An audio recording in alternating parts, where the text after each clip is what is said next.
What if I told you that one of the most powerful books of ancient wisdom was deliberately removed from the Bible? Tonight, you're about to discover a secret that was hidden from the world for over 1,600 years. The Book of Enoch, a forbidden scripture so dangerous that kings ordered it burned, so powerful that church leaders banned it completely, so mysterious that it vanished from history, only to resurface in the mountains of Ethiopia. This banned book reveals shocking truths about fallen angels, giants who terrorize the earth, and cosmic secrets so controversial that religious authorities tried to erase them forever. Here's what makes tonight perfect. You don't need to stay awake to absorb these revelations. As your body relaxes, your subconscious will drink in every detail. You can drift off peacefully while these ancient secrets settle into your mind. Before we begin, hit that like button if this content helps you relax or learn something incredible. And subscribe because we have many more forbidden secrets waiting to be revealed. Now, what if everything you learned about angels was wrong? What if these perfect beings actually rebelled against God? What if their rebellion nearly destroyed our world? The Book of Enoch gives you the shocking details. Names of rebel angels, their forbidden love with human women, the terrifying giants born from these unions, and the cosmic judgment that followed. But here's the disturbing question. If this book was quoted by Jesus himself, why was it removed from the Bible? Who made that decision? What were they afraid people would discover? The story begins in ancient Ethiopia, where an elderly monk unwraps precious parchment with trembling hands. "This has been kept safe for many lifetimes," he whispers. "But the time has come for these secrets to return." What secrets? What revelations were so dangerous they had to be hidden while Christianity forgot they existed? The answers will astound you, challenge you, and comfort you with visions of cosmic justice beyond anything you've heard. Let your body get comfortable, your breathing slow and natural. We're about to journey through forbidden knowledge that will transform how you see the spiritual world. The Book of Enoch is ready to share its secrets. Whether awake or asleep, you'll never look at angels and demons the same way again. Are you ready to discover why they banned the book with the most beautiful and terrifying revelations ever recorded? Your peaceful sleep awaits, filled with cosmic mysteries. The forbidden book is opening, and nothing will ever be the same. The most amazing revelations are about to begin. Chapter 1. The perfect sleep journey begins. Close your eyes and imagine this. You're drifting into the most peaceful sleep of your life. Your mind is calm. Your body is relaxed. And for the next 2 hours, I'm going to share with you one of the most fascinating stories ever told. A story so powerful that religious leaders tried to erase it from history. A story so controversial that it was banned for over 1,000 years. Tonight, we're going to explore the Book of Enoch together. But here's what makes this perfect for your sleep journey. You don't need to stay awake to enjoy this. You can let my voice guide you into the most restful sleep while your subconscious absorbs these incredible truths. Some nights you'll drift off early and wake up refreshed. Other nights you'll find yourself captivated by every word. Both experiences are exactly what you need. If this kind of content helps you relax or learn something amazing, please hit that like button right now. It really helps our channel reach more people who need peaceful, meaningful content like this. And don't forget to subscribe so you never miss these deep, relaxing journeys into history's greatest mysteries. Now, let me ask you something that might surprise you. What if everything you thought you knew about angels was wrong? What if the beings we picture as perfect, sinless creatures actually had the power to choose evil? What if some of them did exactly that, and their rebellion nearly destroyed our entire world? The Book of Enoch tells us exactly that story, but it goes even deeper. It claims that these fallen angels didn't just rebel. They came to earth. They fell in love with human women. They had children together, and those children became giants who terrorized the ancient world until God himself had to intervene. Does that sound impossible? Does it challenge everything you've been taught about heaven and earth? Good. That's exactly why this book was banned. It asks questions that make people uncomfortable. It reveals truths that don't fit neatly into simple religious boxes. But tonight, in the safety of your bed, in the comfort of darkness, we can explore these forbidden ideas together. We can ask the hard questions. We can wonder about things that others fear to discuss. And we can do it all while you drift into the most peaceful sleep imaginable. The story begins in ancient Ethiopia. Picture this scene. It's the late 1700s. A Scottish explorer named James Bruce is traveling through the highlands of Ethiopia. He's searching for the source of the Nile River, but he's about to discover something far more valuable than any geographical landmark. In a remote monastery, hidden in the mountains, Bruce encounters an elderly monk. The monk's eyes are bright with ancient wisdom. His hands shake as he carefully unwraps something precious. It's a book, not just any book, but a text that had been lost to the Western world for over 1,000 years. The monk whispers in a voice filled with reverence, "This has been kept safe for many lifetimes. This is the Book of Enoch." Bruce couldn't have known it then, but he was holding one of the most controversial religious texts ever written. A book that had been deliberately removed from the Bible. A text so dangerous that church leaders had ordered every copy destroyed.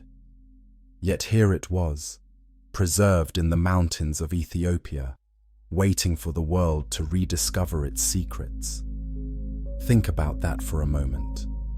While you're getting comfortable, while you're letting your breathing slow down, consider this incredible fact. There were books that were almost included in the Bible. Books that early Christians read and quoted. Books that shaped how people understood God, angels, and the cosmic battle between good and evil. The Book of Enoch was one of those books.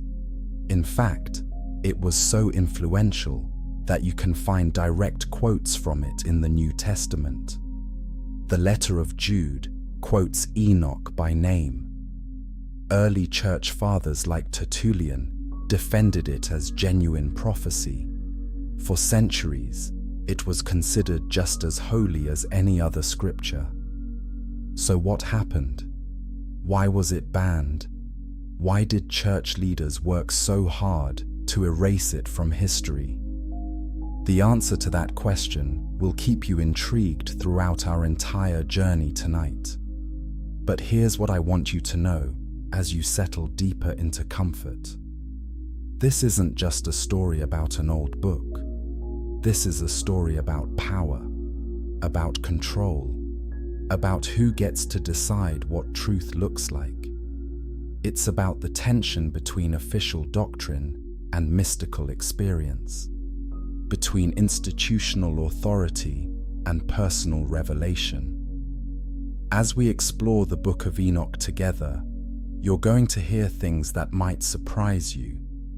You might find yourself questioning ideas you've never questioned before. You might discover that the spiritual world is far stranger and more complex than you ever imagined. And that's perfectly okay. In fact, it's exactly what this book was designed to do. Enoch didn't write down comfortable truths. He recorded dangerous visions. He shared secrets that heaven had revealed to him personally. He pulled back the curtain on cosmic realities that most people weren't ready to handle. But you're ready.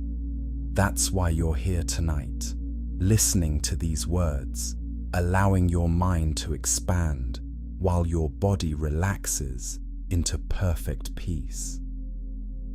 Let me share with you why this format works so beautifully. Your conscious mind might be drifting towards sleep, but your subconscious is wide awake. It's absorbing every story, every question, every fascinating detail. Tomorrow morning, you might find yourself thinking about things you never considered before.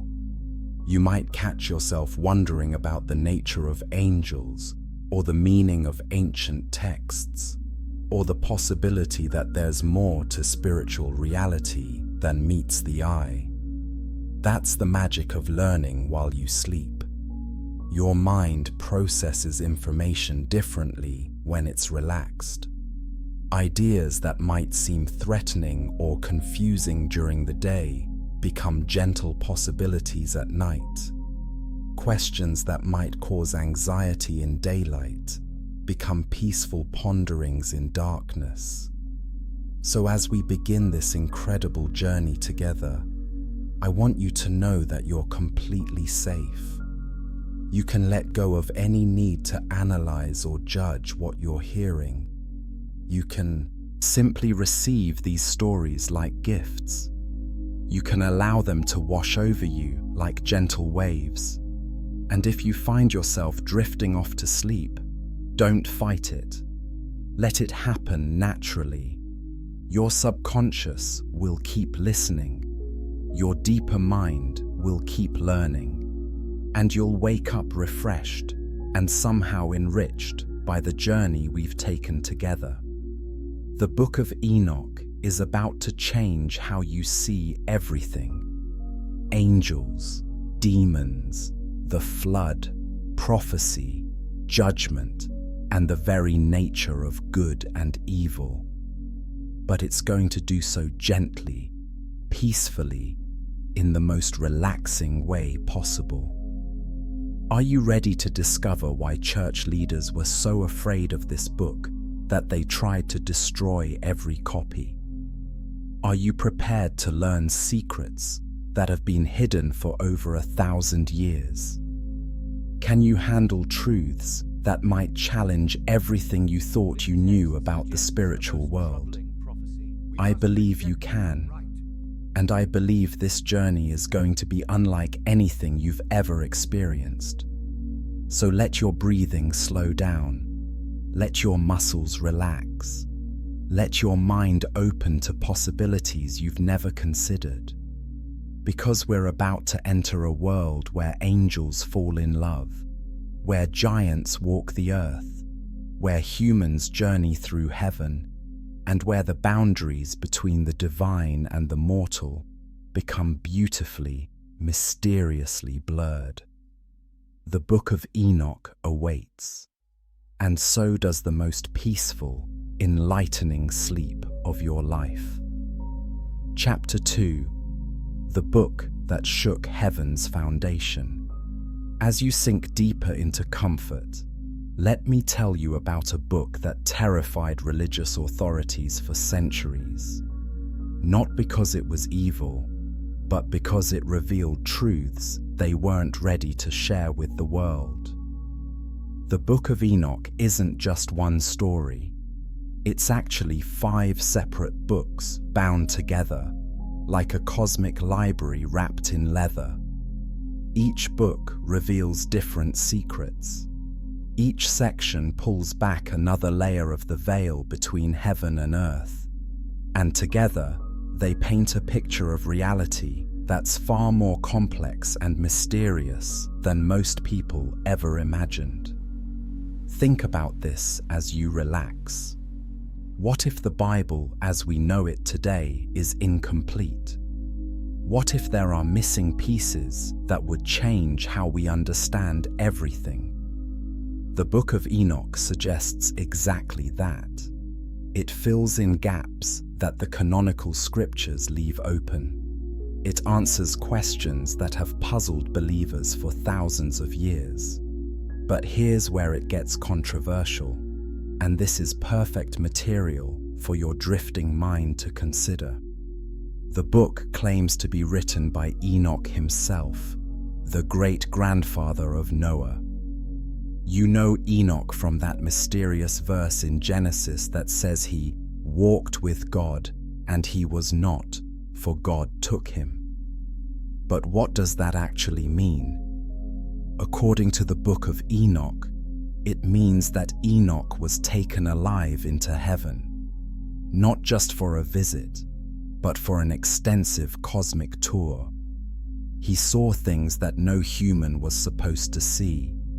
He learned secrets that angels normally kept hidden, and when he returned, he wrote it all down for future generations. Now pause and consider this question that has sparked debate for centuries.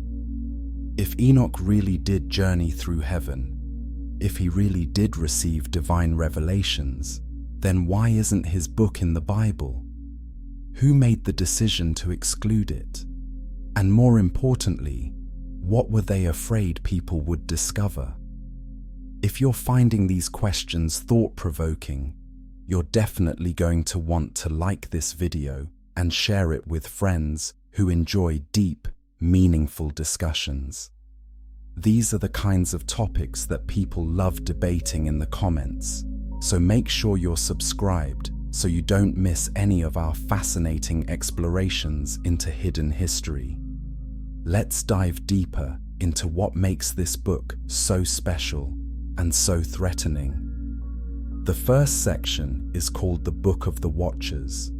This is where we learn about angels who were supposed to watch over humanity, but instead became obsessed with human women. These weren't ordinary angels. These were powerful beings with cosmic responsibilities, and they abandoned their posts in heaven for earthly love. Can you imagine the implications of that? As you're drifting towards sleep, let your mind ponder this. What does it mean that heavenly beings with free will chose to disobey God? What does it suggest about the nature of love, desire, and choice? And what does it tell us about the relationship between the spiritual and physical realms? The second section, the Book of Parables, introduces us to a mysterious figure called the Son of Man. This being sits beside God on a throne of glory and will judge all of humanity at the end of time. Many scholars believe this influenced how early Christians understood Jesus. But here's the controversial part. This figure appears in Enoch centuries before Jesus was born. Does that challenge your understanding of Christian uniqueness? Does it suggest that messianic ideas were more widespread in the ancient world than we typically acknowledge? These are exactly the kinds of questions that made religious authorities nervous. The third section gets even more fascinating. It's called the Astronomical Book, and it reveals Enoch's incredible knowledge of the cosmos. He describes the paths of the sun and moon with amazing accuracy. He maps out a calendar that's mathematically precise. He explains the movements of stars and planets in ways that seem almost impossible for someone living thousands of years ago. Here's where your relaxing mind might start to wonder. How did ancient people know so much about astronomy? Were they better observers than we give them credit for? Or, as some suggest, did they have help from sources beyond this world? The fourth section, the Dream Visions, takes us on a journey through human history, from creation to the end times. But here's the twist. Everything is told through symbols. Humans appear as different animals. Nations are represented by various creatures. It's like a cosmic allegory that reveals the hidden patterns behind historical events. And the final section, the Epistle of Enoch, reads like a letter from a concerned grandfather to his descendants. Enoch warns about the dangers of wickedness and promises that justice will eventually come to all who deserve it. But here's what makes this entire collection so powerful and so dangerous to established authorities. It presents a vision of the universe where the boundaries between heaven and earth are much more fluid than traditional theology suggests. Angels can fall, humans can ascend, divine beings can make mistakes, and the cosmos itself is engaged in an ongoing struggle between order and chaos. As you continue to relax, consider how this challenges conventional religious thinking. Most mainstream Christianity presents a neat, organized universe where God is completely in control, angels are perfectly obedient, and humans are the only beings with free will. But Enoch paints a messier, more complex picture where even heavenly beings must make moral choices. This is precisely why early church leaders grew uncomfortable with the book. It didn't fit the systematic theology they were trying to establish. It raised too many questions. It suggested possibilities that they weren't prepared to explore. But here's something beautiful to contemplate as you drift closer to sleep. Maybe the universe is more mysterious than we can understand. Maybe there are realities beyond our ability to categorize and control. Maybe the spiritual world is vast and strange and wonderful in ways that simple human doctrine can't capture. The Book of Enoch invites us into that mystery. It asks us to expand our imagination. It challenges us to consider possibilities that go beyond comfortable religious assumptions. And that's exactly why it was banned. Not because it was false, but because it was too true, too revealing, too dangerous for people who preferred simple answers to complex questions. Coming up next, we're going to explore the most shocking story in the entire Book of Enoch. The tale of angels who fell in love with human women and the catastrophic consequences of their forbidden romance. It's a story that will challenge everything you think you know about the relationship between heaven and earth. But for now, just let these ideas wash over you like gentle waves. Don't try to figure everything out.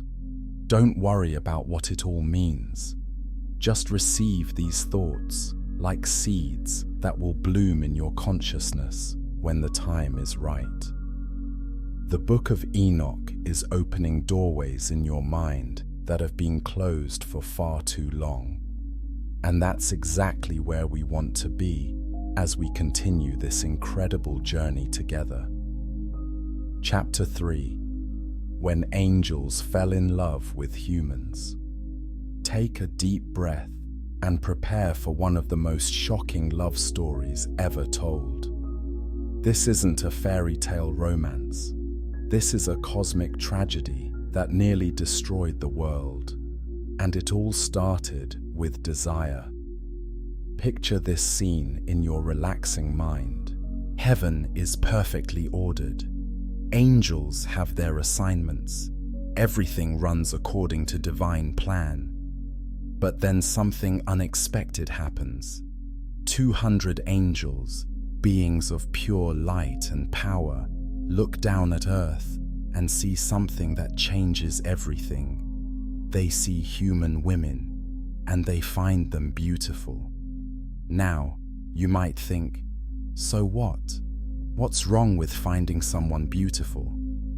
But here's the thing that makes this story so controversial. These weren't human men looking at human women. These were heavenly beings who were supposed to maintain proper boundaries between the spiritual and physical realms. The leader of these angels was named Semjaza. Can you imagine the internal struggle he must have faced? He was a being of immense power, trusted with cosmic responsibilities. But desire had awakened in him something that wasn't supposed to exist in heavenly beings.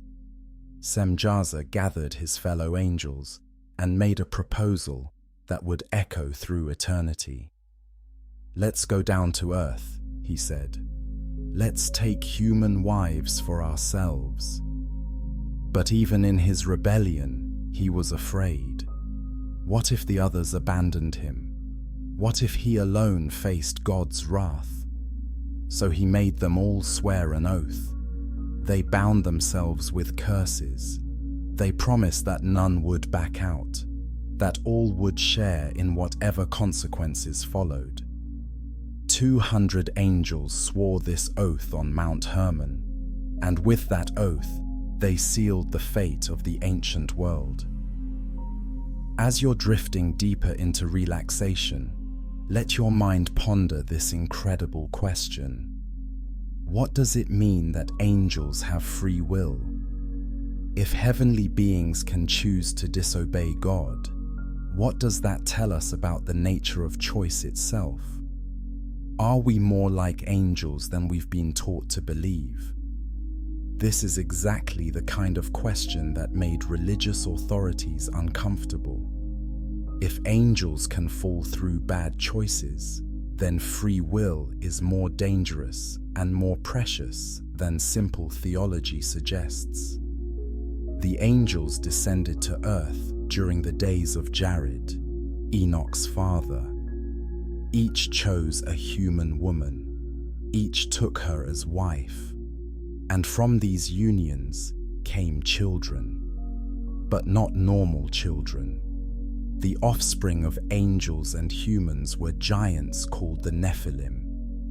Now here's where the story becomes truly controversial. These giant children weren't content with normal human food. They had appetites that matched their supernatural heritage. They consumed everything: plants, animals, and eventually humans themselves. The earth groaned under their hunger, but the fallen angels, who became known as the Watchers, did something even more destructive than creating monster children. They began teaching humans things that heaven had meant to keep secret. Think about this as you relax. What if there's knowledge that we're not ready for? What if some secrets are kept hidden, not to control us, but to protect us? Azazel, one of the fallen angels, taught humans how to make weapons of war. Before this, Conflicts were simple affairs, but now humans could craft swords and shields, spears and armor. Death became more efficient, more terrible. Other angels taught different forbidden arts. Semjaza revealed the secrets of enchantments and root-cutting magic. Armaros taught how to resolve enchantments. Barakijal taught astrology. Kokabel revealed the constellations. Each angel shared knowledge that transformed human civilization in dangerous ways. And here's a detail that might surprise you. Some angels taught women how to beautify themselves with jewelry and cosmetics. This might seem harmless, but the book presents it as another form of corruption. Why? Because it shifted human focus from inner character to outer appearance, from spiritual development to physical attraction. As your mind processes these ideas in its relaxed state, consider this question that philosophers have debated for centuries. Is all knowledge good, or are there some things we're better off not knowing? The results of this forbidden education were catastrophic. Humans became obsessed with war, with magic, with appearance, with material wealth. The simple, pure life that had existed before the angels' arrival became a distant memory. Meanwhile, the Nephilim giants continued to grow in number and appetite. They devoured everything in sight. When normal food ran out, they turned on each other. When that wasn't enough, they began consuming humans. The earth became a charnel house of violence and horror. In heaven, the loyal angels watched in dismay.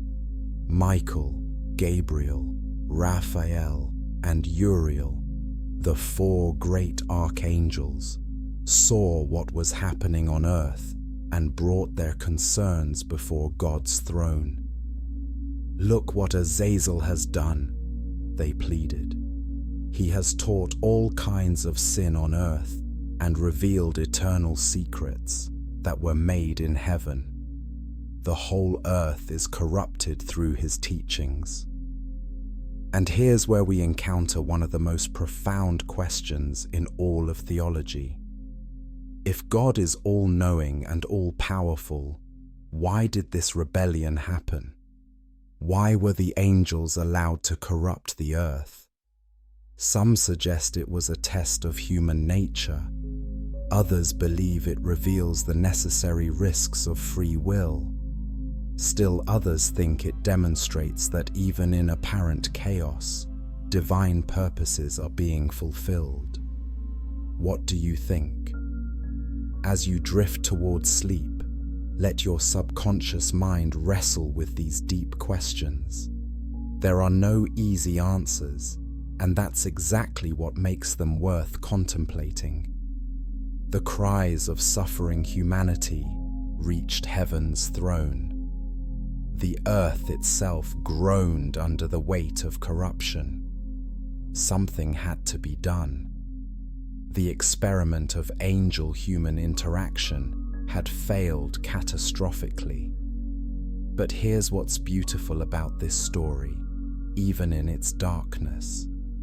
It shows us that God doesn't abandon creation, even when it seems hopelessly broken.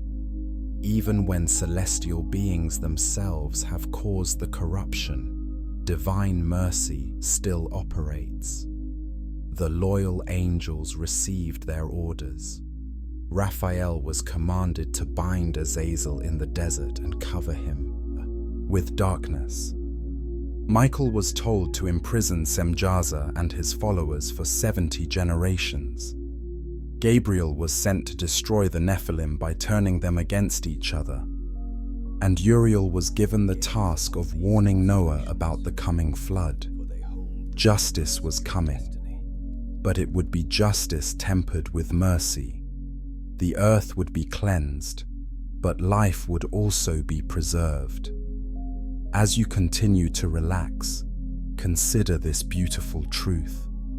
Even in the darkest times, even when everything seems lost, there are always forces working toward redemption and renewal.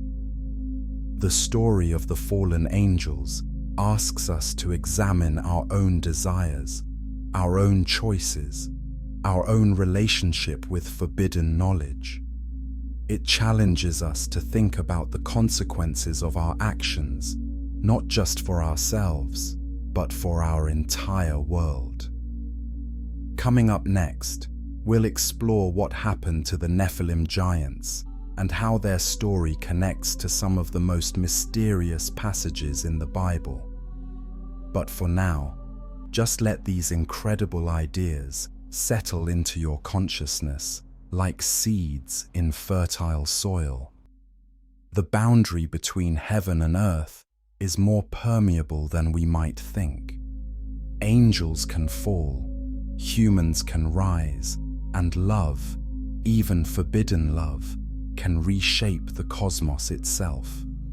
Rest in that mystery. Let it comfort and challenge you as you drift deeper into the most peaceful sleep. Chapter 4. The Giants Who Nearly Destroyed Everything. Let your mind drift to a time when giants walked the earth. Not the friendly giants of fairy tales, but beings so massive and hungry that they threatened to devour all life on our planet. This is the story of the Nephilim, and it's more terrifying and fascinating than any monster movie ever made. Picture the world as it was after the angels fell in love with human women. Their children weren't just large, they were enormous beyond imagination. The Book of Enoch tells us they grew to be 300 cubits tall. That's nearly 500 feet. Even if we scale that down to more believable proportions, we're still talking about beings that would tower over any normal person, like adults tower over small children. But size wasn't their only supernatural trait. These giants inherited more than just physical characteristics from their angelic fathers. They had appetites that normal human food couldn't satisfy. They had strength that could reshape landscapes, and they had a hunger that seemed to grow with every meal. As you relax deeper into comfort, imagine what it would be like to live in a world where such beings existed. Imagine looking up at creatures whose feet were the size of your entire body.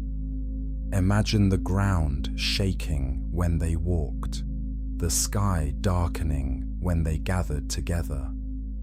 The name Nephilim itself is revealing. It comes from the Hebrew word meaning the fallen ones, or those who cause others to fall. They weren't just physically imposing, they were agents of corruption, beings whose very existence threw the natural order into chaos. At first, perhaps, they seemed like wonders. Imagine the amazement of early humans seeing these massive beings who were half divine. Maybe some people worshipped them. Maybe others saw them as protectors or gods. But that wonder quickly turned to horror. The Book of Enoch describes how the Nephilim began to consume everything in sight. First, they ate all the food that humans had produced. Entire harvests disappeared in single meals. Livestock vanished overnight. The abundance that had once sustained human civilization was devoured by beings whose appetites knew no bounds. When the normal food supply was exhausted, the giants turned to more desperate measures. They began hunting wild animals to extinction: birds, beasts, reptiles, fish. Nothing was safe from their hunger. Species that had existed since creation were wiped out in the feeding frenzy of these supernatural beings. And then, when even the animals were gone, they turned on humans themselves. Can you imagine the terror? As you drift towards sleep, your mind might struggle to process such horror. But let it be just another story, another dreamlike narrative that washes over your consciousness without causing distress. The giants didn't just kill humans for food. They began to drink human blood like wine. They tore flesh from living bodies like fruit from trees. The earth became a slaughterhouse where the most defenseless creatures were prey for beings who should have been their protectors. But even that wasn't enough to satisfy their unnatural hunger. In the end, they turned on each other. Giant fought giant in battles that shook mountains and drained rivers. They consumed each other's flesh and drank each other's blood until the earth ran red with violence. Now, here's a question that might intrigue your relaxing mind. Why were these beings so destructive? Were they evil by nature, or were they simply following the logical consequences of their hybrid existence? Some scholars suggest that the Nephilim were beings caught between two worlds, too large for earth, too earthly for heaven. Their constant hunger might have been a reflection of their spiritual emptiness, beings trying to fill a divine void with physical consumption. If you're finding these ideas fascinating, please consider liking this video and sharing it with friends who enjoy thought-provoking content. These are the kinds of topics that generate amazing discussions in the comments, so make sure you're subscribed to join our community of deep thinkers. The corruption spread beyond just physical violence.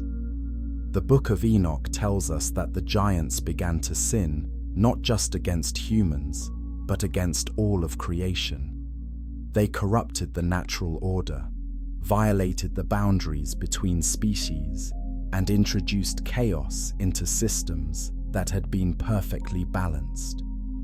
Birds learned to fear the sky because giants could reach up and snatch them from the air.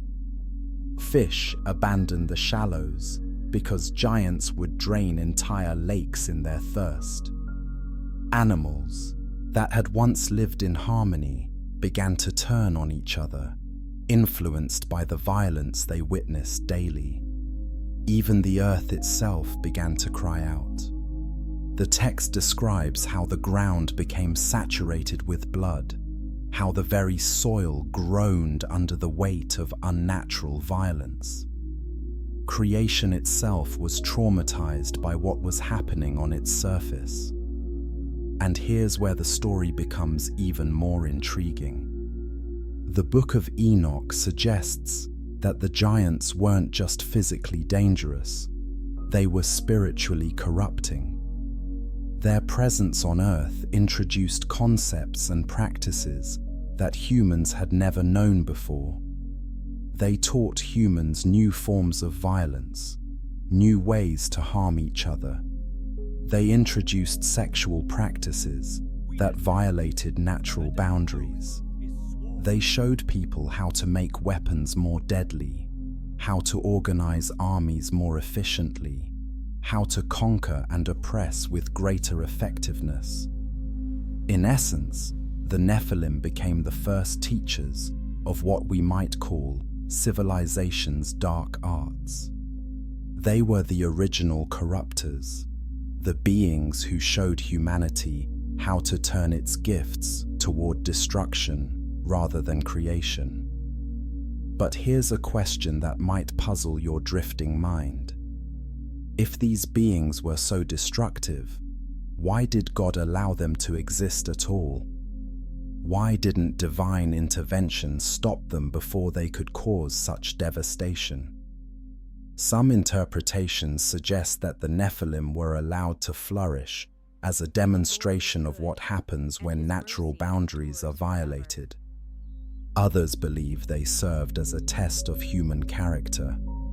Would people resist their influence or embrace their teachings? Still others think the giants were part of a larger cosmic plan that we can't fully understand from our limited human perspective. Whatever the reason, their reign of terror couldn't last forever. The loyal angels in heaven were watching. They saw the corruption spreading across the earth like a plague. They heard the cries of innocent humans and animals being destroyed by beings who should never have existed, and they began to plan intervention. But the solution to the Nephilim problem would be more dramatic than anyone could have imagined. It would require nothing less than the complete cleansing of the earth itself. The giants had introduced corruption so deep and widespread that only a cosmic reset could restore the natural order. The flood was coming. But before those waters rose, the Nephilim would face judgment in ways that would echo through all of history. Coming up next, we'll follow Enoch himself on his impossible journey through the heavens. We'll see what he discovered about the cosmic order that the giants had violated, and we'll learn about the prison that was being prepared for the fallen angels who had caused all this chaos. But for now, let these images of giants and corruption fade from your mind like shadows at dawn. You're safe in your bed, protected by the natural order that the Nephilim tried to destroy. Rest in the knowledge that even the greatest chaos cannot overcome divine justice forever. The giants are gone. The earth has been cleansed, and you're drifting toward the most peaceful sleep, carrying with you the profound truth that no matter how dark things become, light always finds a way to return. Chapter 5. Enoch's impossible journey through heaven. Close your eyes and imagine being lifted from everything you've ever known, carried beyond the clouds, beyond the stars, into realms that no human eyes were meant to see. This is exactly what happened to Enoch, and his journey will take your breath away.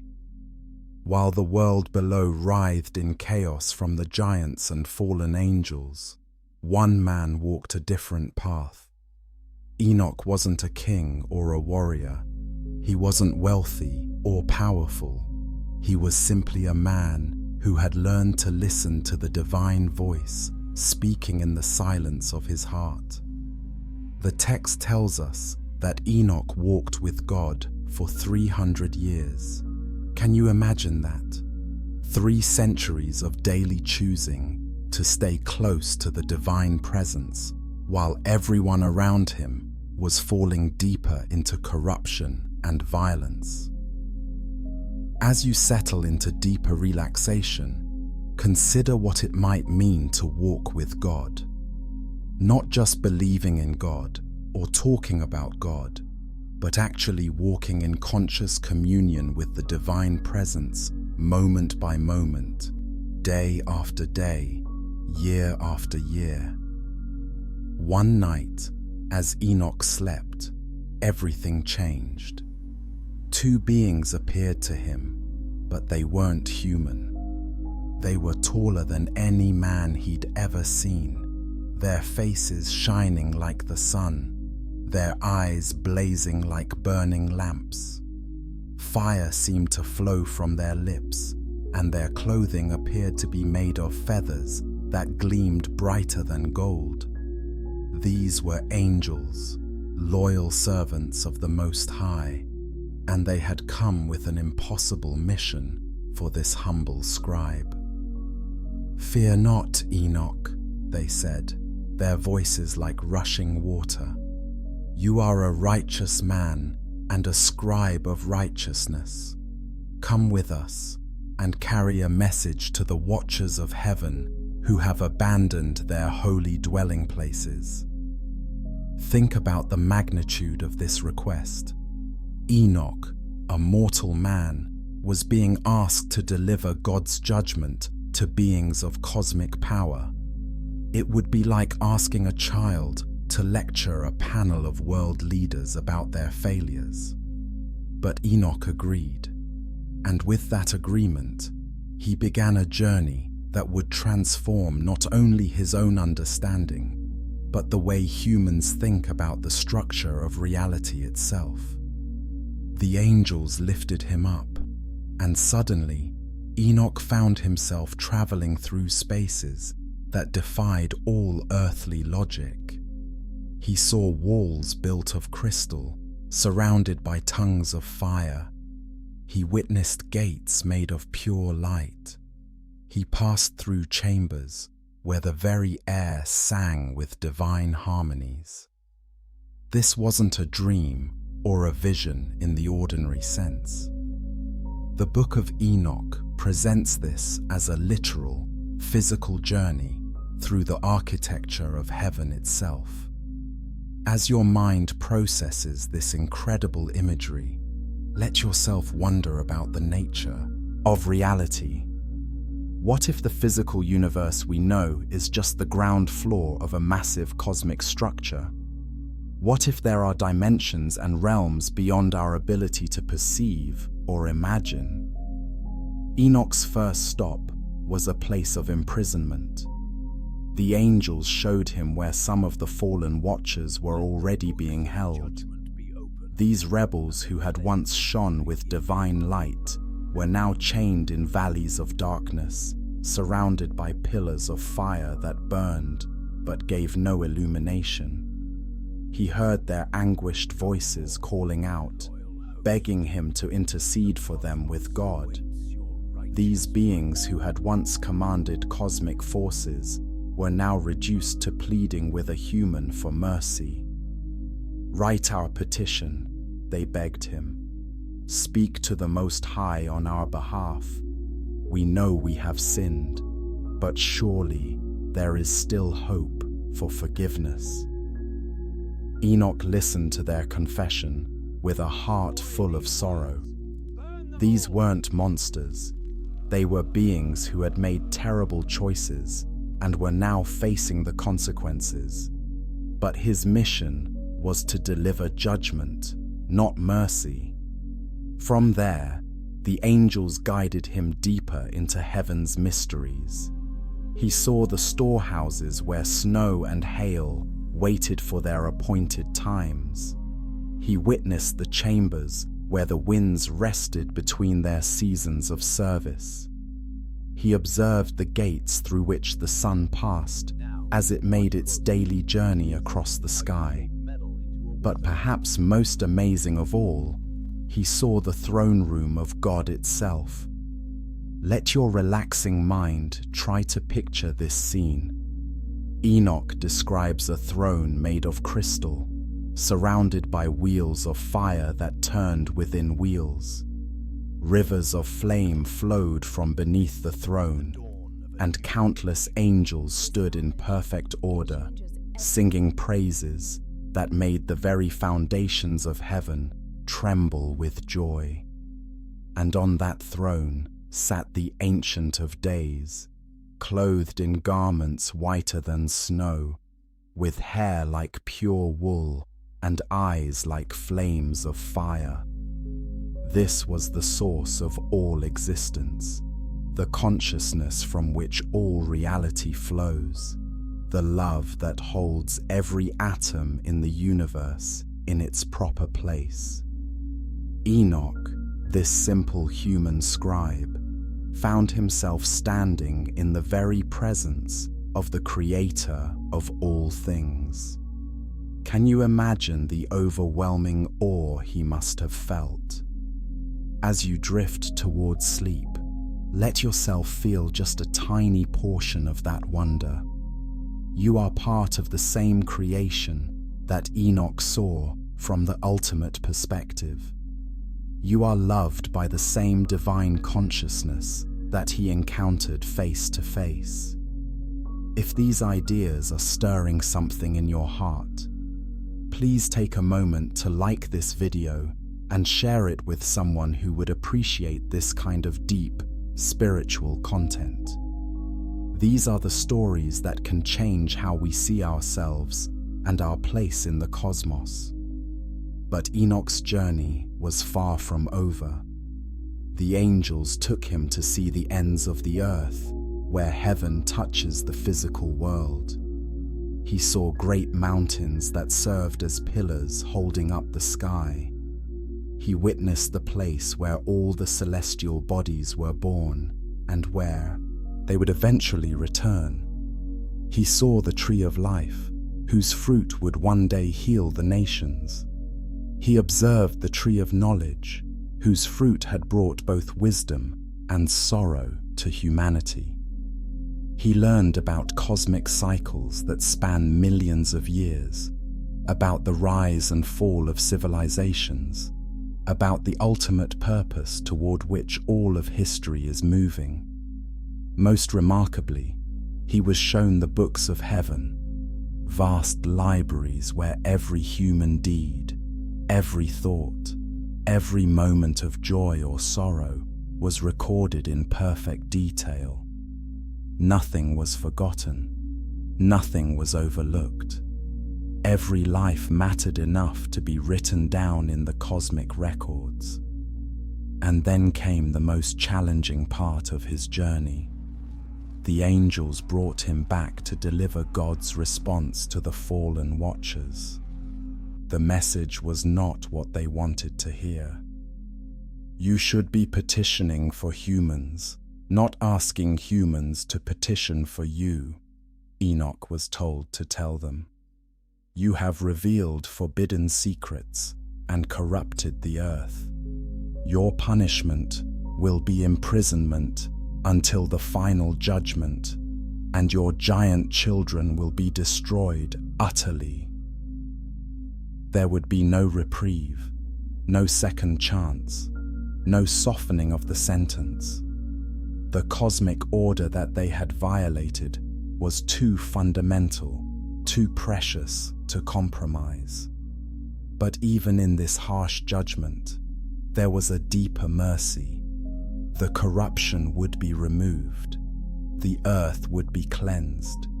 Humanity would have another chance to fulfill its divine purpose.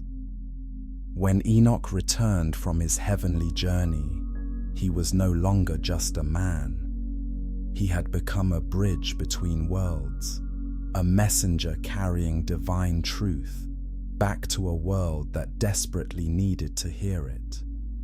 His experience transformed how humans understood the structure of reality. Heaven wasn't just a distant destination. It was a complex, organized realm with specific functions and purposes. Angels weren't just vague spiritual beings. They were individuals with names, personalities, and responsibilities. Most importantly, he brought back the assurance that no matter how chaotic things might appear on earth, there was a divine order operating behind the scenes, working to ensure that justice would ultimately prevail and love would have the final word. Coming up next, we'll explore the cosmic prison where the fallen angels were taken and learn about the different realms where various types of beings await final judgment. It's a geography of the afterlife that's more complex and fascinating than most people ever imagine. But for now, rest in the wonder of Enoch's journey. Let yourself be carried along with him through crystal walls and gates of fire. Feel the awe of standing before the Ancient of Days. Know that you too are part of this cosmic story, loved and valued beyond measure. The heavens are vast and strange and beautiful, and somehow, mysteriously, they're connected to your own heart as you drift into the most peaceful sleep. Chapter 6. The Cosmic Prison That Holds Fallen Angels. Let your mind drift to places that exist beyond the normal laws of physics, beyond the boundaries of time and space as we understand them. We're about to explore the most secure prison in the universe, a cosmic jail designed to hold beings of unimaginable power. When the fallen angels were judged for their rebellion, they couldn't simply be locked up in any ordinary prison. These were beings who could travel between dimensions, who could manipulate matter with their thoughts, who possessed knowledge of cosmic secrets that could reshape reality itself. How do you imprison such creatures? The answer reveals the incredible creativity and justice of divine judgment. The Archangel Raphael received a specific assignment regarding Azazel, the angel who had taught humans the arts of war and vanity. "Bind Azazel hand and foot," came the command, "and cast him into the darkness. Make an opening in the desert and throw him into it. Place upon him rough and jagged rocks and cover him with darkness so that he may never see light again." Can you imagine a more perfect punishment for a being made of light? As you relax deeper into comfort, consider how this justice works. Azazel had brought the darkness of war and vanity to humans. Now he would experience darkness in its most absolute form. But this wasn't just physical imprisonment. The text describes how these cosmic chains were forged from elements that existed before the creation of the world. They weren't made of metal or rope, but of divine decree itself. The fallen angels found themselves bound not just by physical restraints, but by the very laws of reality. Michael the Archangel received an even more complex assignment. He was to bind Semjaza and all his associates who had taken human wives. But their sentence had a specific duration: 70 generations. Not forever, but for a period so long that it would span the entire development of human civilization. Think about that as you drift towards sleep. 70 generations ago, your ancestors were living in completely different worlds, speaking different languages, worshipping different gods. The fallen angels have been imprisoned for all of that time, waiting, watching, experiencing every slow moment of their cosmic sentence. Where exactly is this prison? Enoch describes it as existing in multiple dimensions simultaneously. Some sections are located beneath great mountains. Others exist in the spaces between stars. Still others are tucked into folds of reality that don't quite exist in our normal understanding of space and time. The prison has different levels and sections, each designed for specific types of offenders. Some areas burn with eternal fire, but it's fire that produces heat without light. Punishment precisely calibrated for beings who had been sources of illumination. Other sections are filled with chains of ice, cold beyond human understanding, for angels whose passions had burned too hot. But perhaps the most ingenious aspect of this cosmic prison is how it serves multiple purposes. It's not just punishment, it's rehabilitation, containment, and education all at once. The fallen angels can observe the consequences of their actions playing out across human history. They watch as the forbidden knowledge they shared leads to wars, oppression, and suffering. They see how their giant children terrorize the innocent before being destroyed in the flood. They witness the long, slow process of humanity learning to choose between good and evil. This observation is part of their punishment, but it's also part of their potential redemption. They're forced to confront the full impact of their choices in ways they never could while they were free. As you continue to relax, consider this fascinating question. Is punishment that leads to understanding actually mercy in disguise? If the fallen angels come to truly comprehend the harm they caused, might their eventual fate be different than simple eternal torment? The Book of Enoch suggests that even divine justice operates with purposes more complex than simple revenge.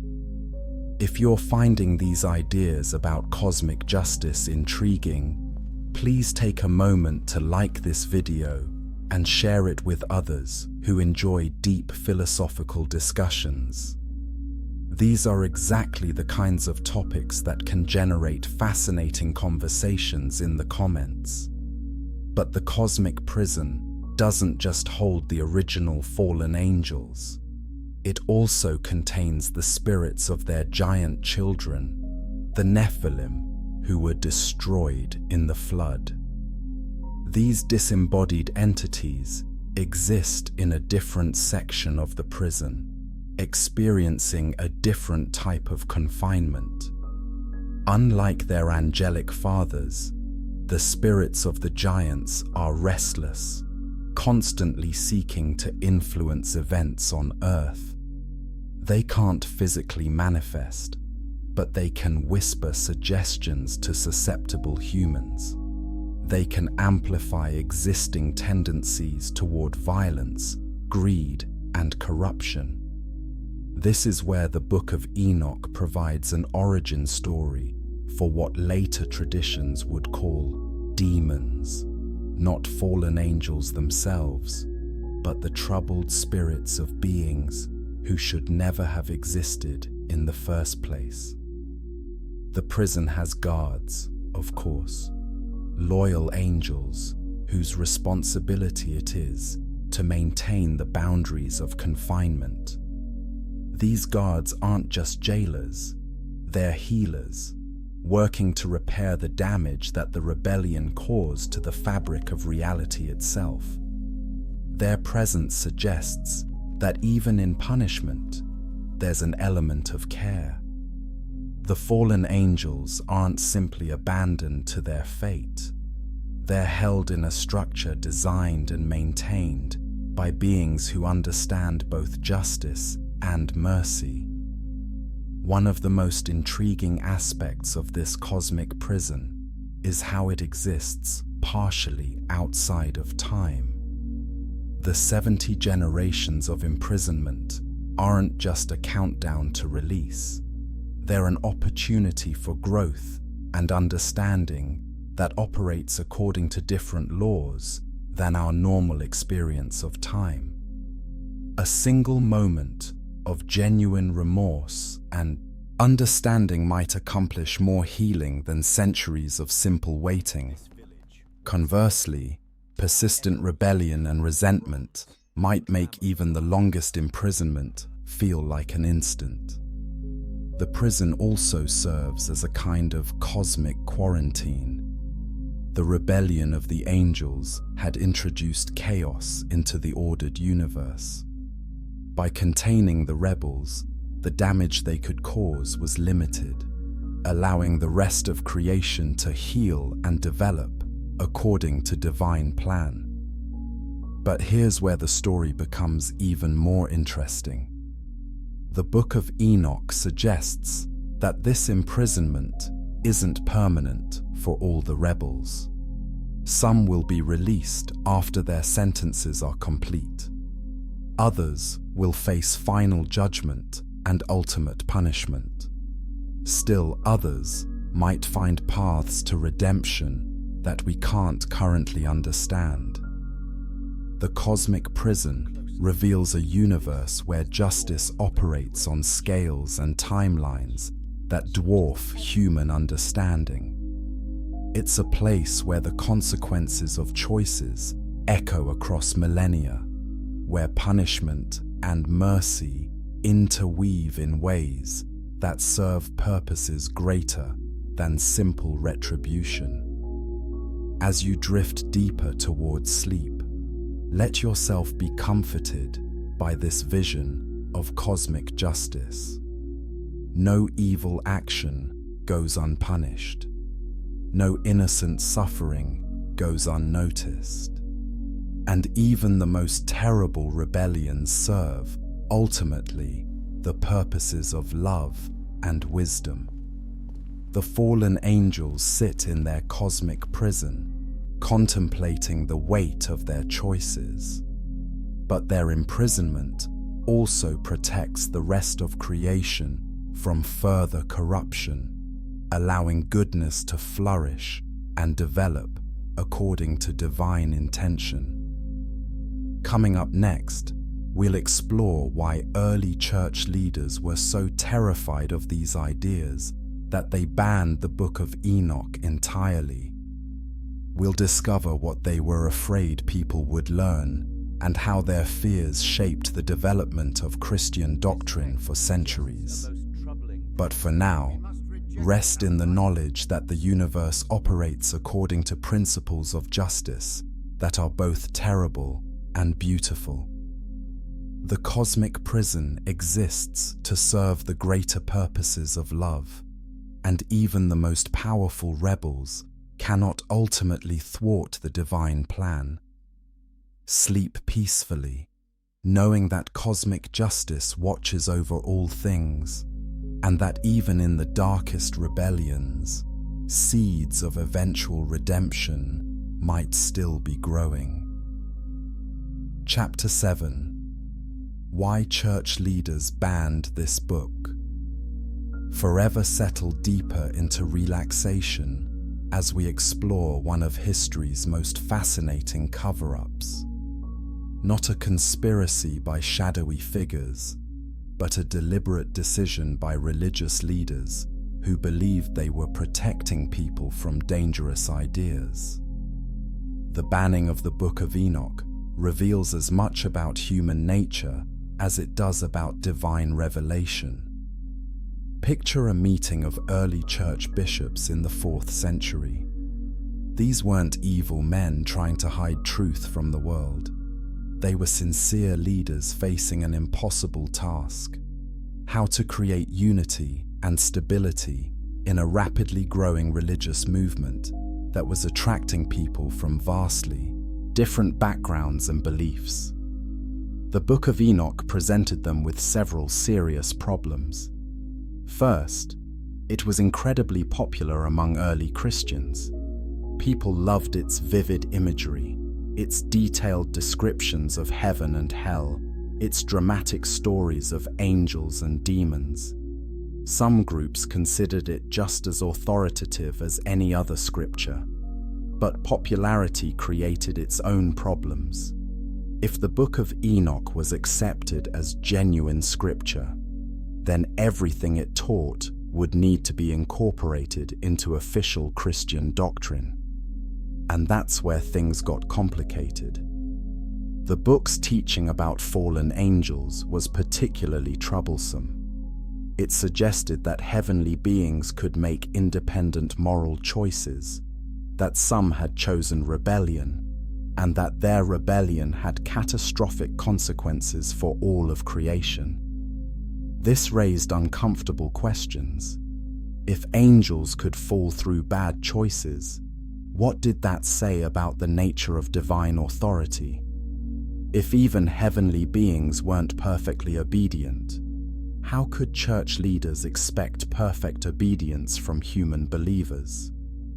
As your mind processes these ideas in its relaxed state, consider how revolutionary such questions were. Most religious authorities wanted to present a universe where God was in complete control, where rebellion was impossible except among humans, where the cosmic order was stable and unchangeable. But Enoch painted a much messier picture. His universe was more dynamic, more dangerous, more unpredictable. Angels could fall, humans could rise to heavenly realms, and the boundaries between different levels of creation were much more fluid than comfortable theology preferred. The Church Fathers also worried about the book's detailed descriptions of cosmic geography. Enoch claimed to have traveled through 7 heavens, each with specific characteristics and inhabitants. He described the architecture of divine realms with precise detail. This level of specificity made many leaders nervous. How could they verify such claims? And if they couldn't verify them, how could they teach them as truth? It was safer to focus on more general concepts of heaven and hell that didn't require detailed explanation. But perhaps the most troubling aspect of the Book of Enoch was its influence on groups that church leaders considered heretical. Various Gnostic sects loved the book because it emphasized hidden knowledge, secret revelations, and cosmic mysteries that were revealed only to special individuals. If you're finding these political and theological dynamics fascinating, please consider liking this video and sharing it with friends who enjoy discussions about how religious institutions develop and change over time. These historical processes continue to shape beliefs and practices today. When certain groups that you consider dangerous embrace a particular text, it becomes much easier to view that text itself as dangerous. The Church Fathers began to associate the Book of Enoch with teachings they wanted to suppress, rather than with truths they wanted to preserve. Origen of Alexandria, one of the most influential early Christian thinkers, raised questions about the book's authorship. How could Enoch have written about events that happened after the flood?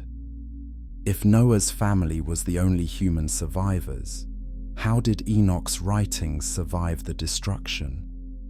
These were reasonable scholarly questions, but they were also politically convenient. If the book wasn't really written by Enoch, then its authority was undermined, and it could be set aside without directly rejecting divine revelation. Jerome, the scholar who translated the Bible into Latin, dealt the Book of Enoch a fatal blow when he declared it apocryphal. Interesting perhaps, but not genuinely inspired scripture. His opinion carried enormous weight throughout the Western Church. Augustine, the towering theologian whose influence shaped Christian doctrine for over 1,000 years, also rejected the book. He argued that if it were truly prophetic, it would have been preserved by the Jewish community and included in their scriptural canon. But here's what's fascinating about this process. Even as they rejected the Book of Enoch as scripture, these same church fathers continued to be influenced by its ideas. Augustine's descriptions of angelic hierarchies, Jerome's understanding of demonic activity, and Origen's cosmic theology all show clear traces of Enochian thought. They banned the book, but kept its insights, filtered through their own theological frameworks. By the time of the Council of Laodicea in 363 CE, the decision was official. The Book of Enoch would not be included in the biblical canon. Christians were discouraged from reading it, and over time, copies became increasingly rare in the Western world. But banning a book and making it disappear are two different things. The ideas in the Book of Enoch were too powerful, too compelling, too deeply rooted in human spiritual experience to simply vanish. They went underground, surfacing in mystical movements, in folk traditions, in art and literature. Medieval mystery plays included scenes of angels falling from heaven. Renaissance paintings depicted cosmic battles between good and evil forces. Gothic cathedrals incorporated imagery of angelic hierarchies and demonic realms. The book's influence persisted even where its name was forgotten. Meanwhile, in the highlands of Ethiopia, something remarkable was happening. The Ethiopian Orthodox Church had never received the memo about banning the Book of Enoch. They kept it as part of their scriptural canon, copying it by hand, reading it in their liturgies, teaching its stories to their children. For over 1,000 years, while the rest of the Christian world forgot about Enoch's visions, Ethiopian monks preserved them in their mountain monasteries. They treated the book not as dangerous heresy, but as precious revelation. This preservation created a fascinating historical irony. The book that Western church leaders feared would corrupt Christian faith was being used to nurture and sustain Christian faith in one of the world's oldest Christian communities. When James Bruce brought the first complete copy of the Book of Enoch back to Europe in 1773, he was reintroducing Western Christianity to part of its own heritage. Ideas that had been suppressed for over a millennium were suddenly available again for study and consideration. The rediscovery sparked intense scholarly interest. Researchers began to trace the book's influence on early Christian thought, to identify its themes in canonical scripture, to understand how its banning had shaped the development of Orthodox doctrine. As you continue to drift towards sleep, consider this profound question. What other truths might have been lost or suppressed in the process of creating religious and political unity? How many insights into the nature of reality might be waiting in texts that were deemed too dangerous or too complex for general circulation? The banning of the Book of Enoch reminds us that religious authority is always exercised by human beings with human limitations, human fears, and human agendas. Even when those humans are sincere and well-intentioned, their decisions can have consequences that echo across centuries. It also reminds us that truth has a way of surviving even determined attempts to suppress it. Ideas that speak to genuine human spiritual needs will find ways to express themselves, whether through official channels or underground streams. The Book of Enoch was banned, but its influence never truly disappeared. It shaped art, literature, theology, and popular imagination in ways that continue to this day. The attempt to control dangerous ideas actually ensured that those ideas would become more intriguing and influential than they might have been if they had simply been accepted as ordinary scripture. Coming up next, we'll explore one of the most controversial aspects of the Book of Enoch: its detailed description of a messianic figure who appears centuries before Jesus was born. We'll examine how this mysterious Son of Man influenced early Christian understanding of Jesus, and why these parallels made religious authorities so uncomfortable. But for now, rest in the knowledge that truth is more resilient than any human institution. Ideas that serve genuine spiritual needs will find ways to survive and flourish, even when officially suppressed. The Book of Enoch stands as testament to the power of authentic spiritual insight to transcend the limitations that human authorities try to impose upon it. Sleep peacefully, knowing that the search for truth is larger than any single institution, and that wisdom has many ways of making itself known to those who seek it with sincere hearts. Chapter 8. The Messiah Figure. Before Jesus, let your mind drift into one of the most controversial discoveries in all of biblical scholarship. Hidden in the ancient pages of the Book of Enoch is a detailed description of a messianic figure who appears centuries before Jesus was born. This mysterious being, called the Son of Man, has characteristics so similar to the Jesus described in the New Testament that it raises profound questions about the development of Christian belief. As you settle deeper into relaxation, prepare to explore ideas that challenge everything you might have thought you knew about the uniqueness of Christian claims about Jesus. In Enoch's first parable, a figure emerges from the light that surrounds God's throne. He is called the Son of Man, the Chosen One, the Righteous One. He sits beside the Ancient of Days, not as a servant, but as an equal, sharing divine authority and power.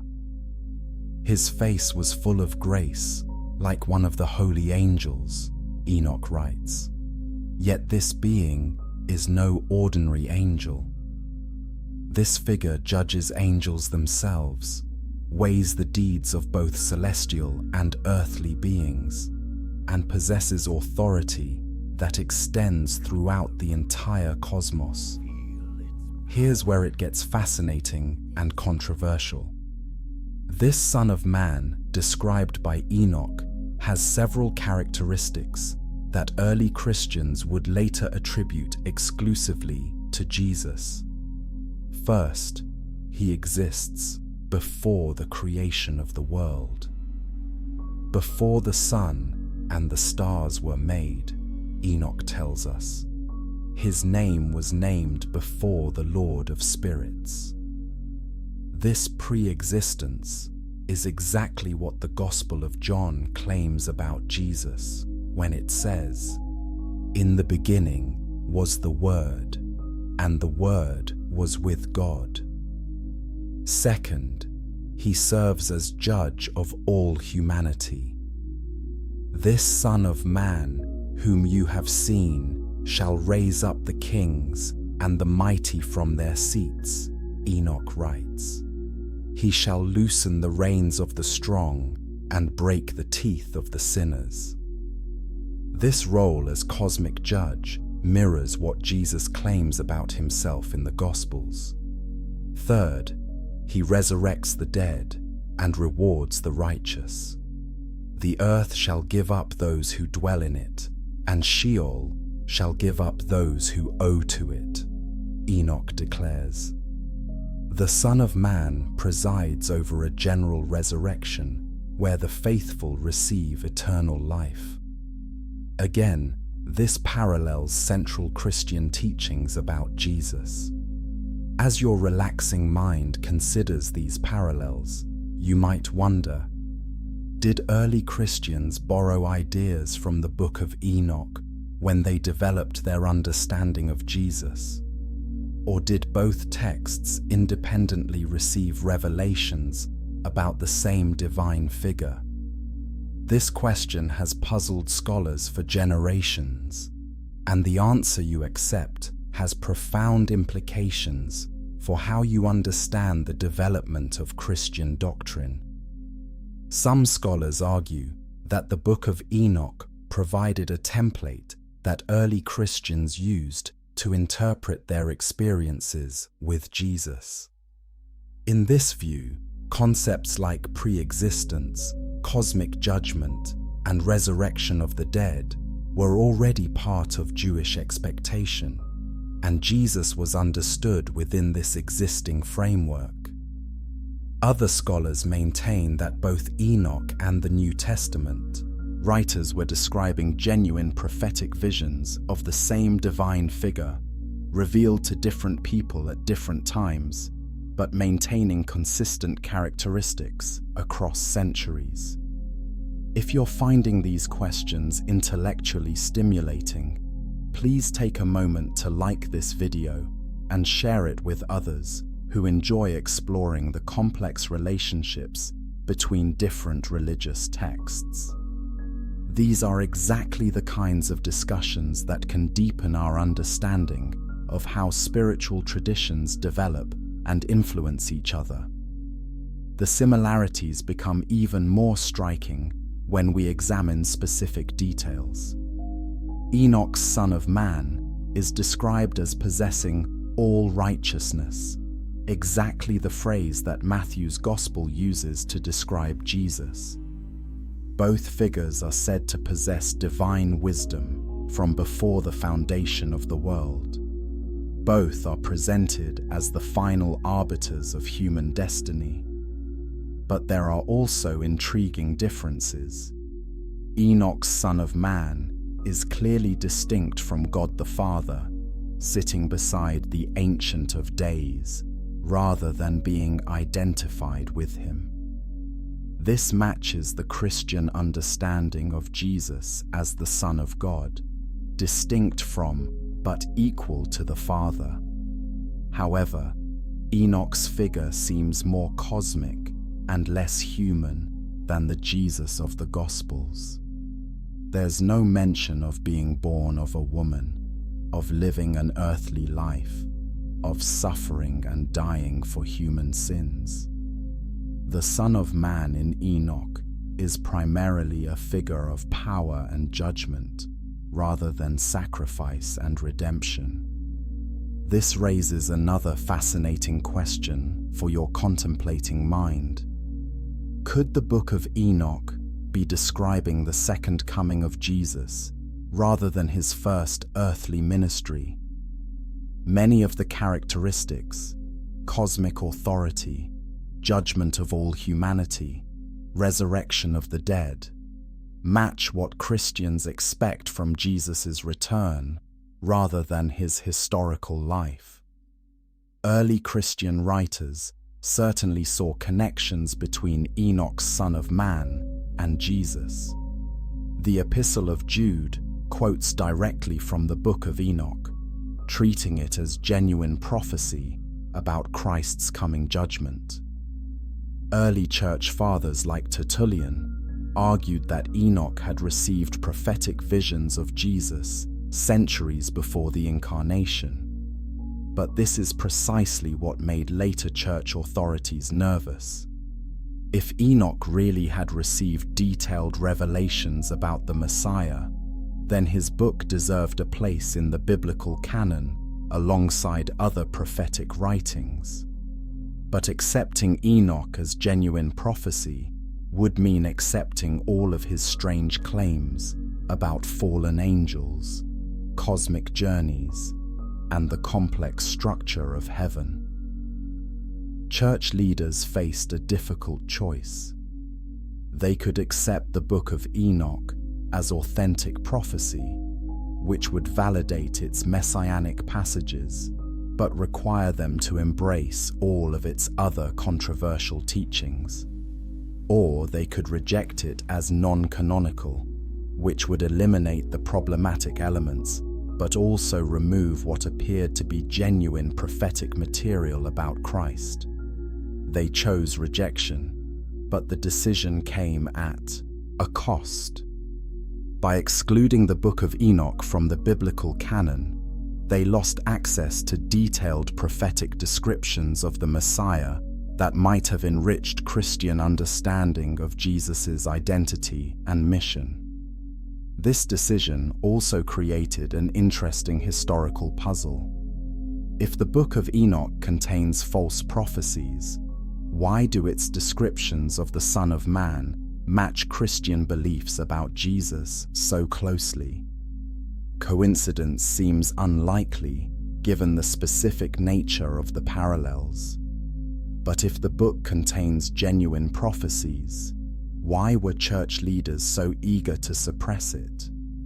The answer might lie in the political and theological pressures of the early Christian centuries. Church leaders were trying to establish Christianity as a distinct religion, separate from Judaism, while also maintaining continuity with Jewish prophetic tradition. The Book of Enoch complicated this project because it was clearly Jewish in origin, but contained ideas that seemed to support Christian claims about Jesus. Including it might blur the boundaries between Christianity and Judaism in ways that early church leaders found uncomfortable. As you drift deeper towards sleep, consider this beautiful possibility. Perhaps the truth about divine revelation is larger and more complex than any single religious tradition can contain. Perhaps God has spoken through many voices across many centuries, and our task is not to defend particular institutional boundaries, but to recognize divine truth wherever it appears. The Son of Man in the Book of Enoch might be the same figure that Christians worship as Jesus, revealed to different people in different ways, but maintaining consistent divine characteristics across time and culture. Or the parallels might represent the universal human longing for a divine savior and judge, expressed through similar imagery by different visionaries in different centuries. Either way, the messianic figure in the Book of Enoch enriches our understanding of the spiritual expectations that surrounded Jesus' earthly ministry. It helps us see that his claims about himself resonated with existing prophetic traditions, even if those traditions had been partially forgotten or suppressed by his time. Coming up next, we'll explore another remarkable aspect of the Book of Enoch, its description of vast heavenly libraries where every human deed is recorded in perfect detail. These cosmic books reveal a universe where nothing is forgotten and every life has permanent significance. But for now, rest in the mystery of the Son of Man, who appears across centuries and traditions, reminding us that divine love and justice are constants that transcend the boundaries of any single religious institution. The Messiah figure in Enoch speaks to the deepest human longing for meaning, justice, and redemption. Whether you understand him as Jesus revealed early or as a universal archetype of divine salvation, his presence in these ancient pages reminds us that hope for cosmic justice is written into the very structure of human spiritual experience. Sleep peacefully, knowing that the divine plan for redemption is larger and older and more beautiful than any human institution can fully contain or control. Chapter 9: Heaven's Secret Library and Divine Books. Allow your mind to drift into the most magnificent library ever imagined. Not a building made of stone and wood, but a cosmic repository where every thought, every deed, every moment of joy and sorrow from all of human history is preserved in perfect detail. This is heaven's secret library, as described in the Book of Enoch, and it reveals a universe where nothing is ever truly forgotten. As you relax deeper into comfort, picture Enoch walking through halls that stretch beyond the horizon, filled with books that glow with inner light. These aren't ordinary books made of paper and ink, but living records that pulse with the eternal significance of every human life that has ever been lived. The concept of heavenly books appears throughout the Book of Enoch, but it's more than just a literary device. It represents a profound understanding of how the universe operates, as a vast recording system where every action creates permanent traces that outlast physical death. Enoch describes angels whose sole purpose is to serve as cosmic scribes. With pens that write in fire and scrolls made of crystallized starlight, they record the continuous story of creation itself. Nothing escapes their attention. No whispered prayer, no secret kindness, no hidden cruelty passes by unnoticed. And I saw all things, Enoch writes, and nothing was hidden from these books. This isn't surveillance in any oppressive sense, but rather the universe's way of ensuring that every life has permanent significance, that every choice matters in the cosmic accounting. Think about what this means as your consciousness drifts between waking and sleeping. Every moment of your life, every act of love, every struggle with temptation, every small victory over selfishness is being recorded in the permanent archives of existence. Your story matters enough to be written down in books that will outlast the stars themselves. The heavenly library contains several different types of books, each serving specific purposes in the cosmic order. First are the books of the living, where the names of the righteous are inscribed in letters that shine like the sun.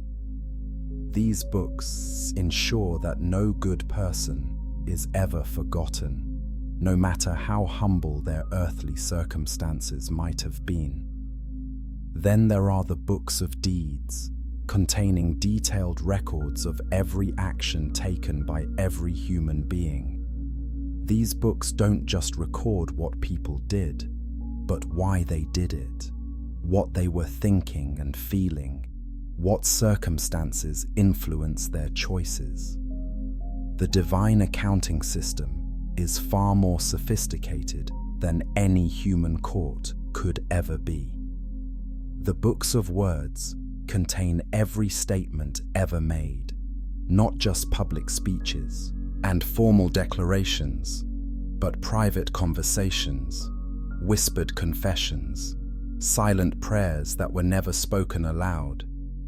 In heaven's library, the power of words is fully recognized and permanently preserved.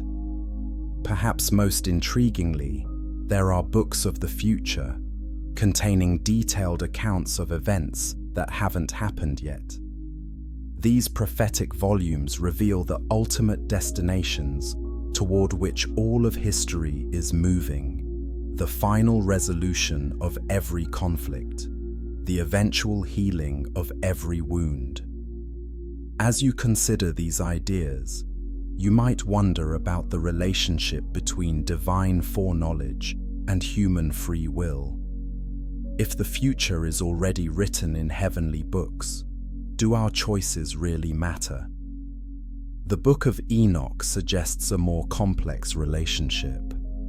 The future is known to God, but it's known because God understands the ultimate consequences of the choices that free beings will make.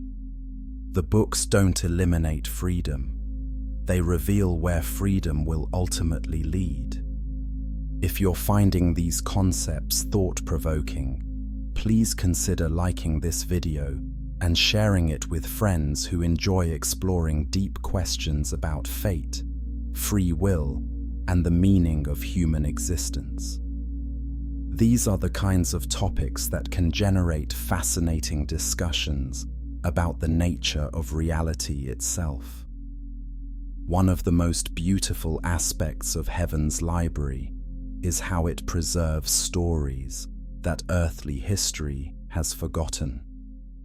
Enoch sees books containing the experiences of people who lived and died without ever being noticed by powerful earthly kingdoms.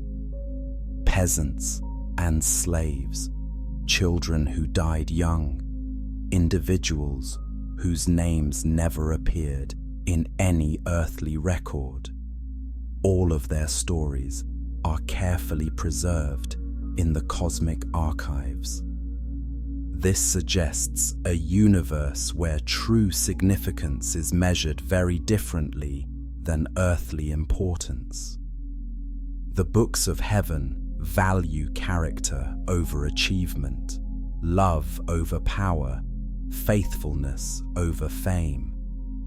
Many who were first in earthly terms appear last in the heavenly records, while those who were overlooked on earth shine with special brightness in the divine library. The library also contains books that reveal the hidden connections between all things. Enoch describes volumes that show how every action creates ripples that extend throughout creation. A kind word spoken to a stranger might prevent a suicide years later. A moment of forgiveness might break a cycle of revenge that would otherwise span generations.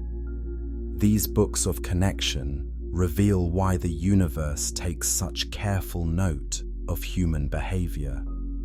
Nothing exists in isolation. Every choice contributes to the vast web of relationships that holds creation together.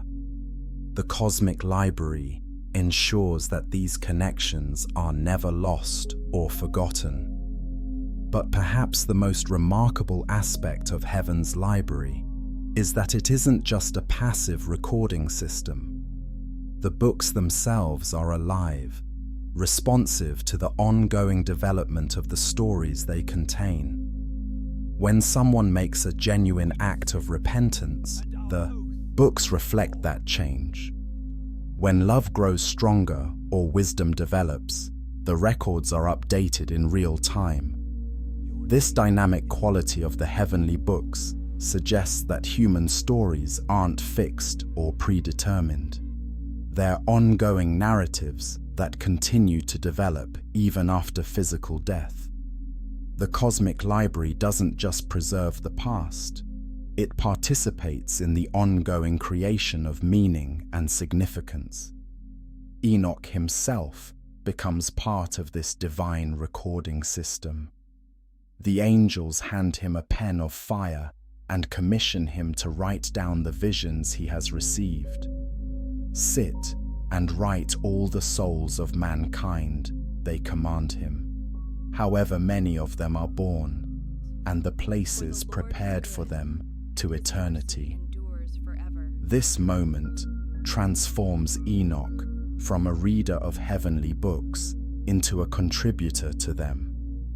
His experiences, his insights, his warnings and promises become part of the permanent record that will guide and instruct future generations. The tradition of Enoch as scribe influenced how later cultures understood the relationship between divine revelation and human writing. If God could commission Enoch to write divine truth, then the act of writing itself became a potentially sacred activity. Books weren't just human artifacts, they could be vessels for heavenly wisdom. This understanding elevated the status of literacy and learning throughout cultures influenced by Enochian tradition. Libraries became sacred spaces. Books were treated with reverence. The act of reading became a form of communion with divine wisdom. As you drift closer to sleep, imagine yourself walking through the halls of heaven's library. See your own book glowing softly on one of the crystalline shelves.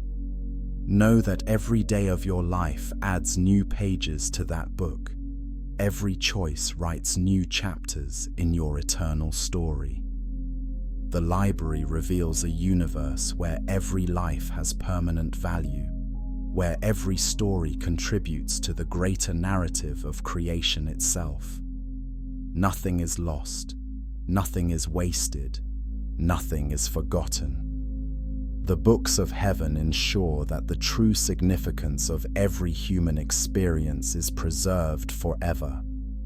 This vision offers profound comfort for anyone who has ever felt overlooked or insignificant.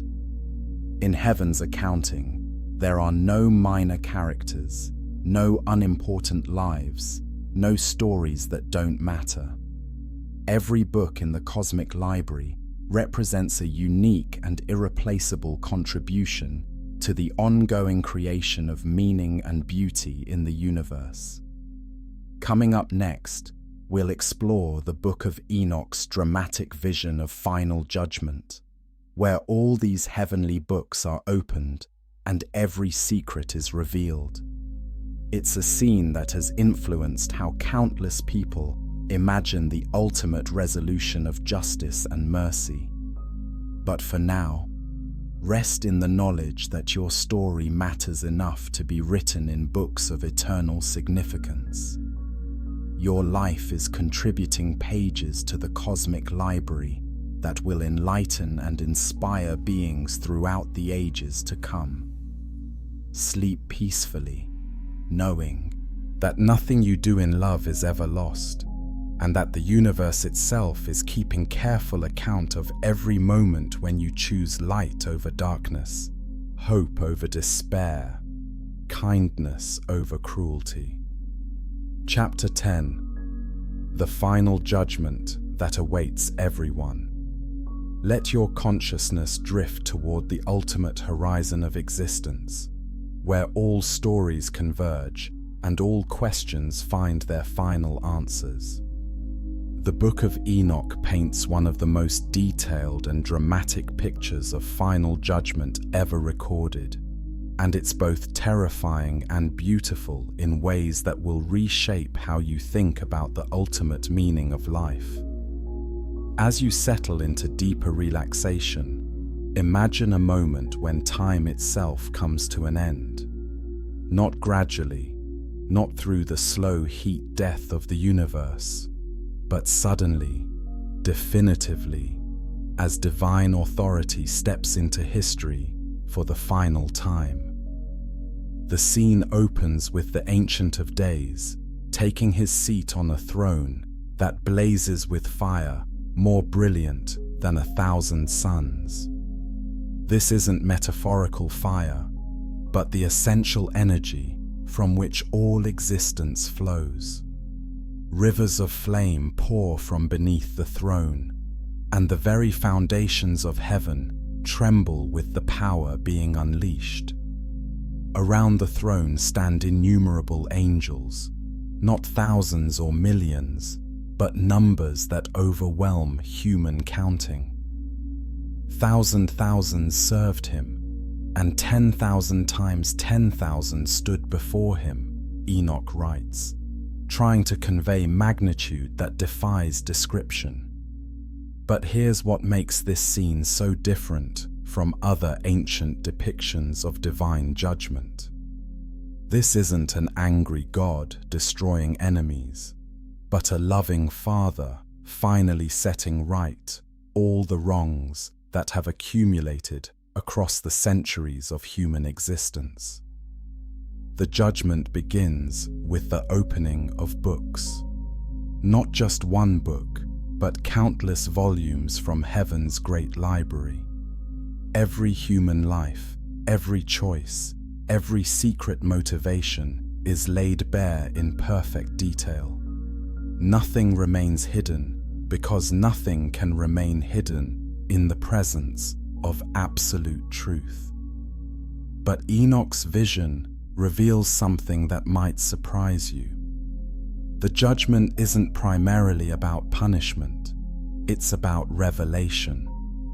The books don't determine people's destinies so much as they reveal the destinies that people have already chosen through their actions and attitudes.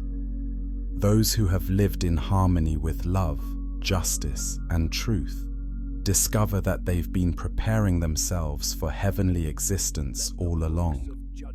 Their earthly lives have been a training ground for cosmic citizenship.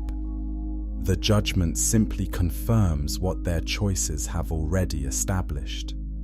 Conversely, those who have chosen selfishness, cruelty, and deception find that they've been preparing themselves for something very different.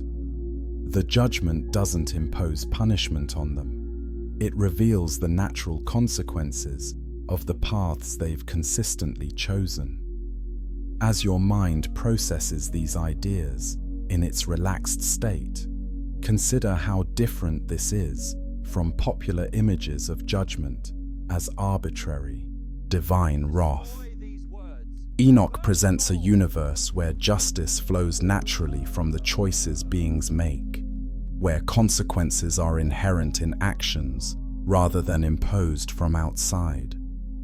The Son of Man, that mysterious figure we discussed earlier, plays a central role in this cosmic courtroom. He doesn't just judge, he illuminates. His presence makes everything visible in its true nature. Pretense becomes impossible. Self-deception evaporates.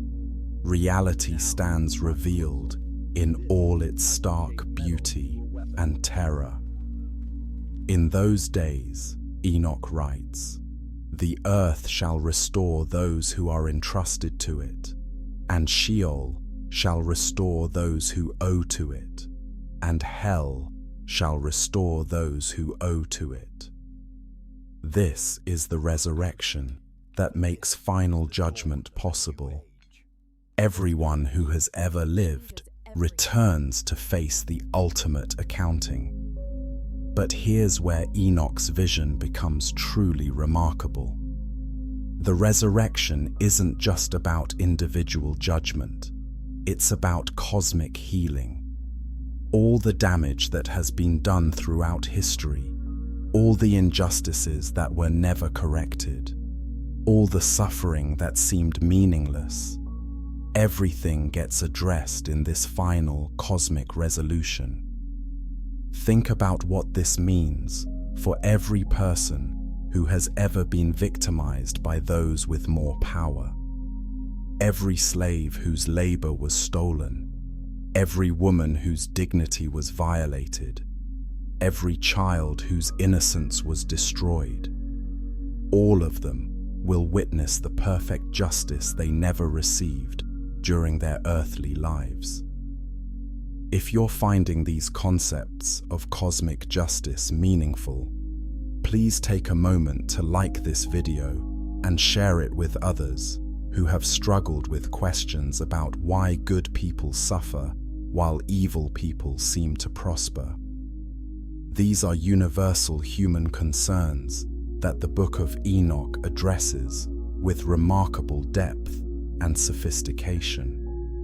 The judgment extends beyond humans to include the fallen angels, whose rebellion started so much of the world's trouble. They face the Son of Man not with defiance, but with the terrible recognition of how completely they misunderstood the nature of reality. Their punishment isn't arbitrary revenge, but the natural consequence of choices that violated the fundamental structure of existence. They sought to satisfy divine natures through material means, and they discover that such satisfaction is impossible. They tried to find fulfillment by breaking cosmic law, and they learn that such breaking only leads to greater emptiness. But even in judgment, Enoch's vision maintains hints of mystery about ultimate destinies. While some punishments are described as eternal, others suggest processes of purification and eventual restoration. The cosmic justice system appears to be more complex and nuanced than simple categories of saved and damned. The Book of Enoch describes different destinations for different types of people. The righteous find themselves in places of indescribable beauty and joy, surrounded by the tree of life, whose fruit heals all the wounds that earthly existence has inflicted. Those who were righteous but imperfect undergo processes of purification that remove the remaining traces of selfishness and fear from their nature. They experience not punishment, but healing, the completion of spiritual development that earthly death had interrupted. Even among the wicked, there are different destinies. Those who cause the most harm through deliberate cruelty face the harshest consequences. But those who were primarily victims of their own ignorance and weakness encounter justice that's tempered with understanding of their circumstances. What emerges from Enoch's vision is a picture of ultimate justice that's both absolutely uncompromising and infinitely compassionate. Nothing escapes accountability, but accountability itself operates according to principles of perfect wisdom and love. The judgment scene also reveals the cosmic significance of choices that seemed small during earthly existence. Acts of kindness that no one noticed shine like stars in the heavenly courtroom. Moments of courage that changed nothing visible create eternal consequences. Words of comfort spoken to the grieving echo through the halls of justice like symphonies. This suggests that the final judgment isn't just about obvious moral choices between good and evil, but about the subtle daily decisions through which people align themselves with either love or selfishness, truth or illusion, hope or despair. As you drift towards sleep, consider how liberating this vision might be. If ultimate justice is real, then no suffering is ultimately meaningless. Every injustice will be corrected. Every act of love will be rewarded. Every choice for goodness will contribute to the cosmic healing that resolves all of history's pain. The final judgment in Enoch's vision isn't the end of existence, but its transformation into something more beautiful than earthly life could ever achieve. The universe doesn't terminate. It graduates into a higher mode of being, where the conflicts and contradictions that plagued earthly existence are finally resolved. This transformation extends to physical reality itself. Enoch sees new heavens and a new earth, where the very laws of nature operate according to principles of perfect harmony. Disease, death, and decay become impossible because they're incompatible with the level of reality that emerges from the cosmic purification. The vision concludes with all the righteous gathered together in a community that spans every culture, every century, every nation that has ever existed. They share not just happiness, but understanding, perfect comprehension of how their individual stories fit into the greater narrative that God has been writing throughout all of history. Coming up next, we'll explore how the banned Book of Enoch secretly influenced art, literature, and popular culture throughout the centuries, creating a hidden stream of ideas that continues to shape human imagination today. But for now, rest in the profound comfort of knowing that ultimate justice is real, that every choice matters in the cosmic accounting, and that the universe itself is moving toward a resolution where love and truth will have the final word over all the darkness and confusion that currently clouds human existence. Sleep peacefully, knowing that your life is part of a story so vast and beautiful that its full meaning can only be revealed when all the other stories are finally told and the divine author brings all the scattered plot threads together in perfect, eternal harmony. Chapter 11. How this banned book changed everything. As you drift into the deepest layers of relaxation, let me share with you one of history's most remarkable secrets. Despite being officially banned for over 1,000 years, the Book of Enoch never really disappeared. Like an underground river, its ideas continued to flow beneath the surface of Western culture, shaping art, literature, theology, and popular imagination in ways that most people never realize. This is the story of how forbidden knowledge refuses to stay hidden, how suppressed truths find new ways to express themselves, and how a single ancient text continues to influence our world in countless subtle ways. When church authorities banned the Book of Enoch in the 4th century, they thought they were solving a problem. They wanted to create clear boundaries around acceptable Christian doctrine, to eliminate confusing alternatives, to present a unified message to the world. But ideas don't die just because institutions reject them. The concepts in the Book of Enoch were too powerful, too compelling, too deeply rooted in human spiritual experience to simply vanish because bishops disapproved of them. Instead, they went underground, surfacing in unexpected places throughout the centuries that followed. Medieval mystery plays, performed in town squares and cathedral courtyards, included scenes of angels falling from heaven and giants terrorizing the earth. The actors didn't know they were performing Enochian themes, but the stories they told came directly from traditions that the Book of Enoch had established. Gothic cathedrals incorporated architectural elements that reflected Enochian cosmology.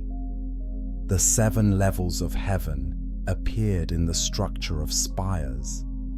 Angelic hierarchies were carved in stone around doorways. Scenes of cosmic judgment filled stained glass windows with imagery that came ultimately from Enoch's visions.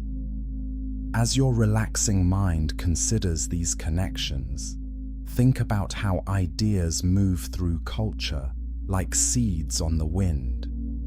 They find soil wherever human hearts are open to mystery, wonder, and the possibility that reality is larger than everyday experience suggests. The Renaissance brought an explosion of interest in ancient texts and esoteric knowledge. Scholars like Pico della Mirandola and Giovanni Reuchlin discovered fragments of Enochian tradition in Jewish mystical writings. They incorporated these ideas into the philosophical movements that would reshape European thought. Artists like Michelangelo painted cosmic battles between good and evil that reflected Enochian themes, even when the painter had never read the actual text. The Sistine Chapel's Last Judgment contains imagery that can be traced back through various cultural streams to the Book of Enoch's influence. Writers began to explore themes of fallen angels, cosmic rebellion, and divine justice that went far beyond what canonical scripture provided. Dante's Divine Comedy, with its detailed geography of hell and heaven, shows clear influence from Enochian cosmology, even though Dante probably never read the Book of Enoch directly. But it was John Milton who created the most famous literary expression of Enochian themes. Paradise Lost tells the story of Satan's rebellion and fall in ways that draw heavily from the Book of Enoch's account of the Watchers.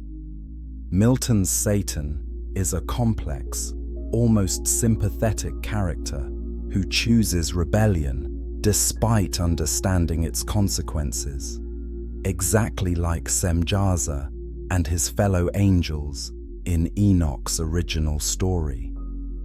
If you're finding these cultural connections fascinating, please take a moment to like this video and share it with others who enjoy exploring how ancient ideas influence modern culture. These hidden streams of influence continue to shape art, literature, and entertainment in ways that most people never recognize. The Romantic movement of the 18th and 19th centuries found Enochian themes particularly appealing. Poets like Lord Byron and Percy Shelley were drawn to stories of rebellion against cosmic authority, of beings who chose passionate love over obedient duty. The Gothic novel tradition that produced Frankenstein and Dracula drew heavily on Enochian imagery of forbidden knowledge, of boundaries violated between natural realms, of creatures that shouldn't exist but do. Even as secular culture was embracing Enochian themes, religious movements were rediscovering the book itself. The Mormon prophet Joseph Smith claimed to have received revelations that restored lost knowledge about Enoch. The Book of Moses, part of Mormon scripture, contains extensive passages about Enoch that parallel the ancient text. Seventh-day Adventists and other Protestant groups began to study the Book of Enoch as they developed their understanding of prophecy and the end times. They found in its pages detailed descriptions of judgment and cosmic transformation that seemed to illuminate biblical passages that had always been mysterious. The 20th century brought the Book of Enoch into even wider circulation. Translations became available to general readers for the first time in over a millennium. Scholars began to trace its influence on early Christianity and to understand how its suppression had shaped the development of Orthodox doctrine. But perhaps most remarkably, popular culture began to rediscover Enochian themes with unprecedented enthusiasm. Science fiction authors found in the book's cosmic scope and complex cosmology material for stories about alien contact, interdimensional travel, and the ultimate destiny of human consciousness. Horror writers discovered that the book's fallen angels and demonic offspring provided templates for monsters more terrifying than anything purely human imagination had produced.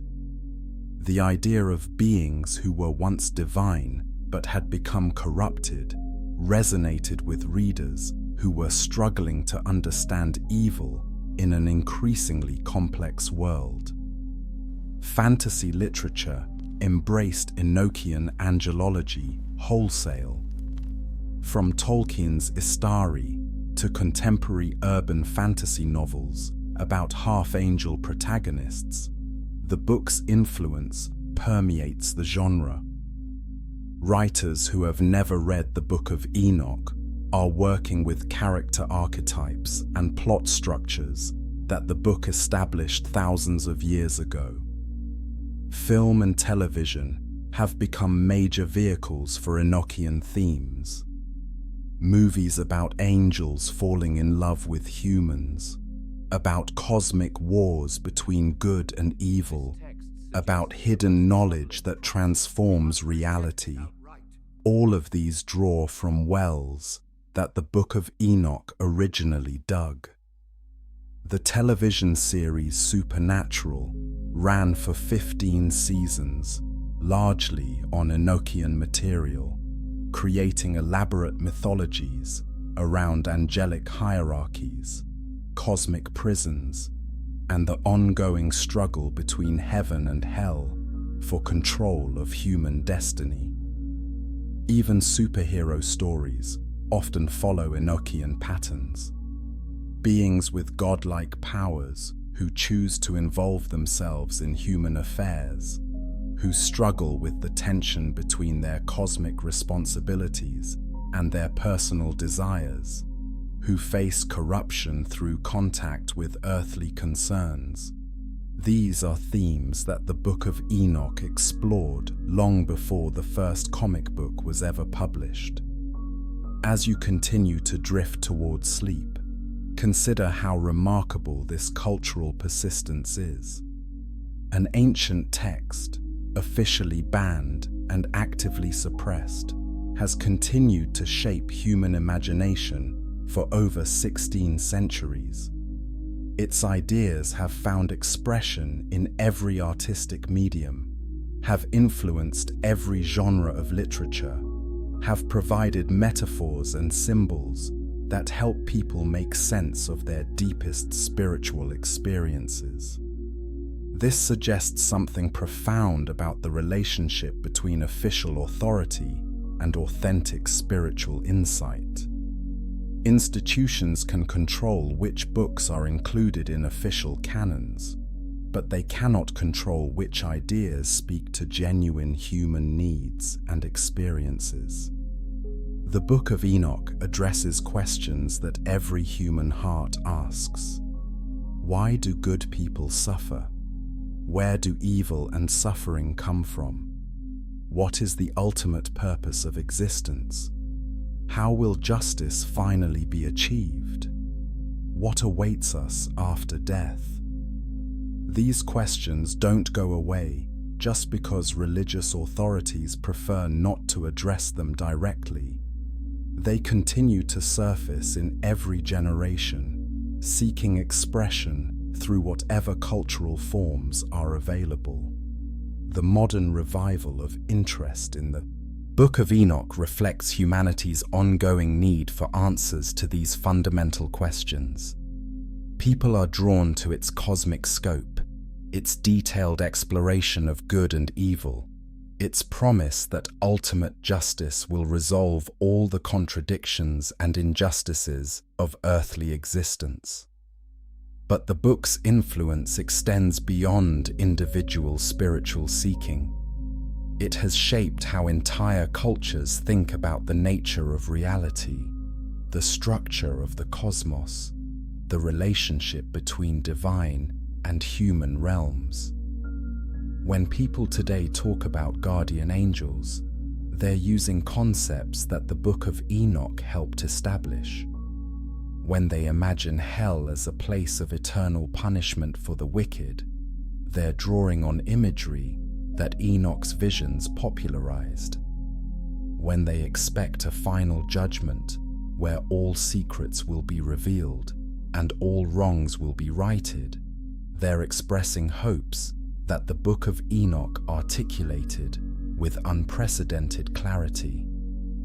Coming up in our final chapter, we'll explore what the Book of Enoch means for us today.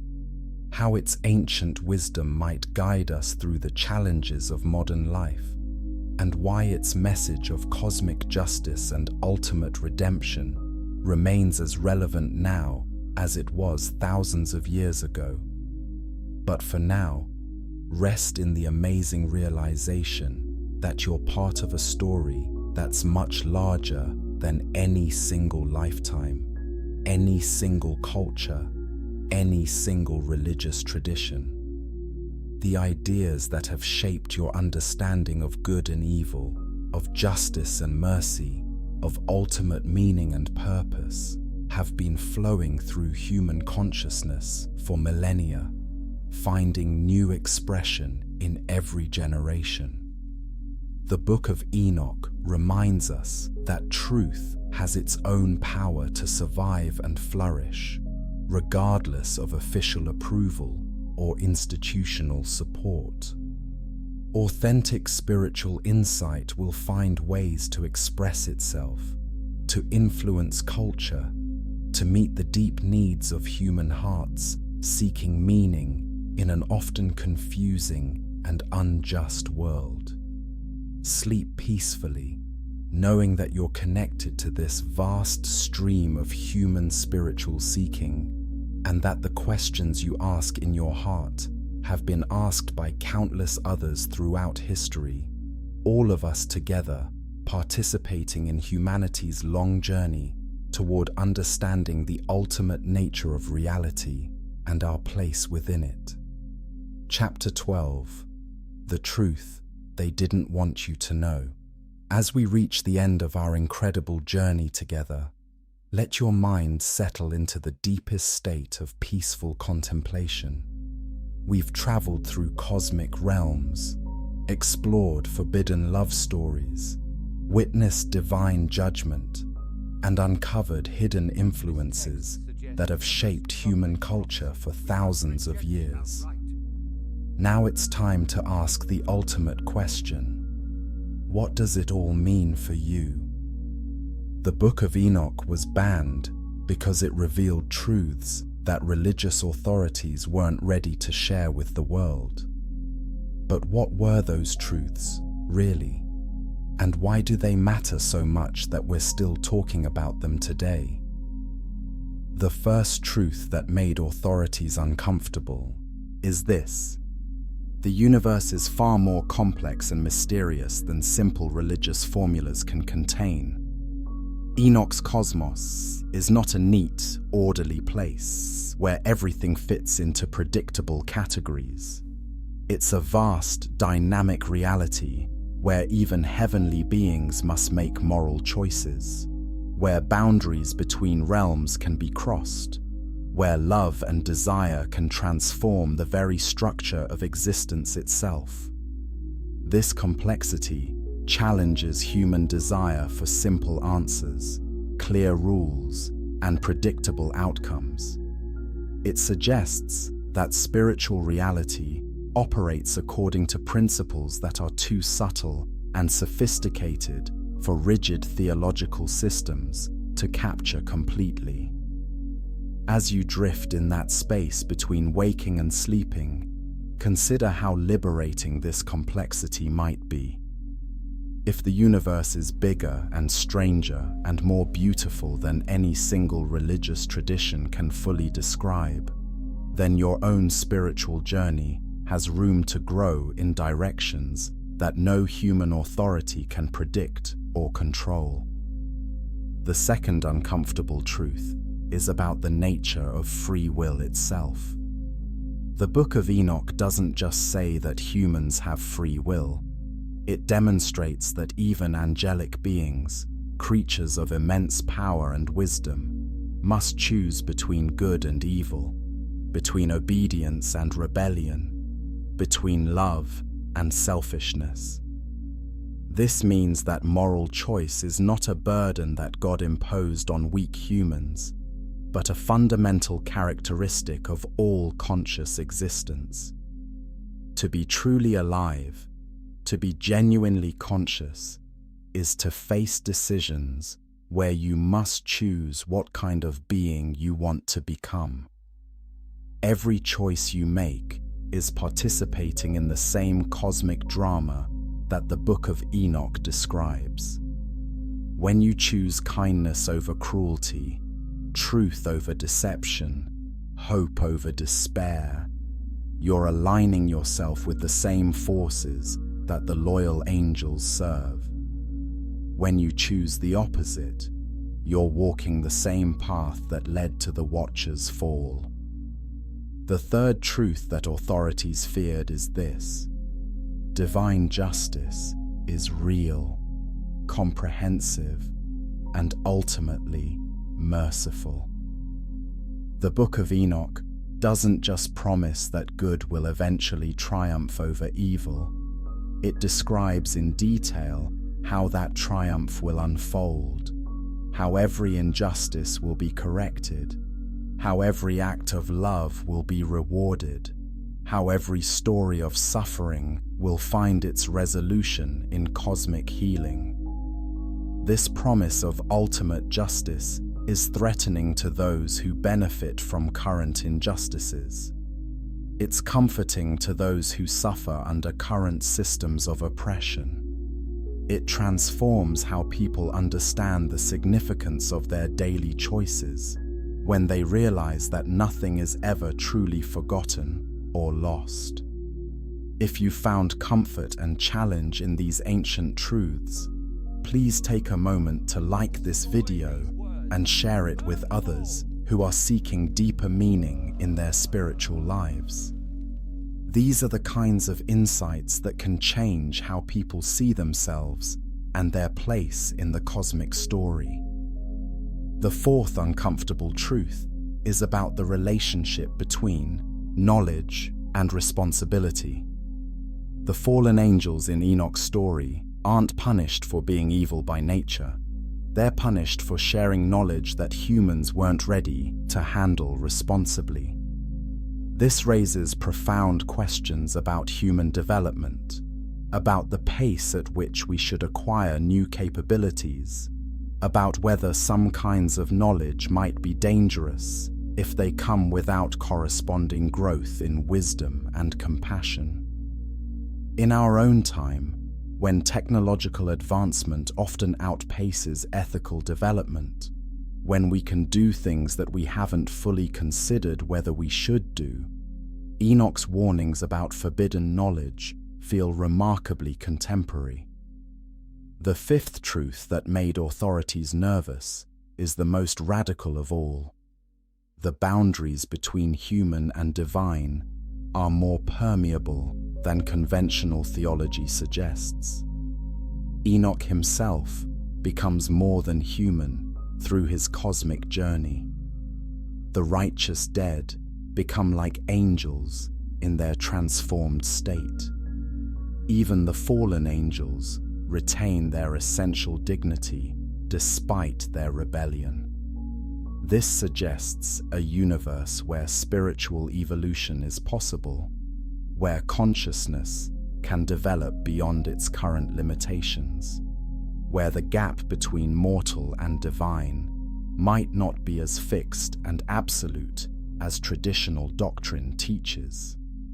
Such ideas threaten religious systems that depend on maintaining clear distinctions between human and divine authority, between earthly and heavenly realms, between what is possible for mortals and what is reserved for gods.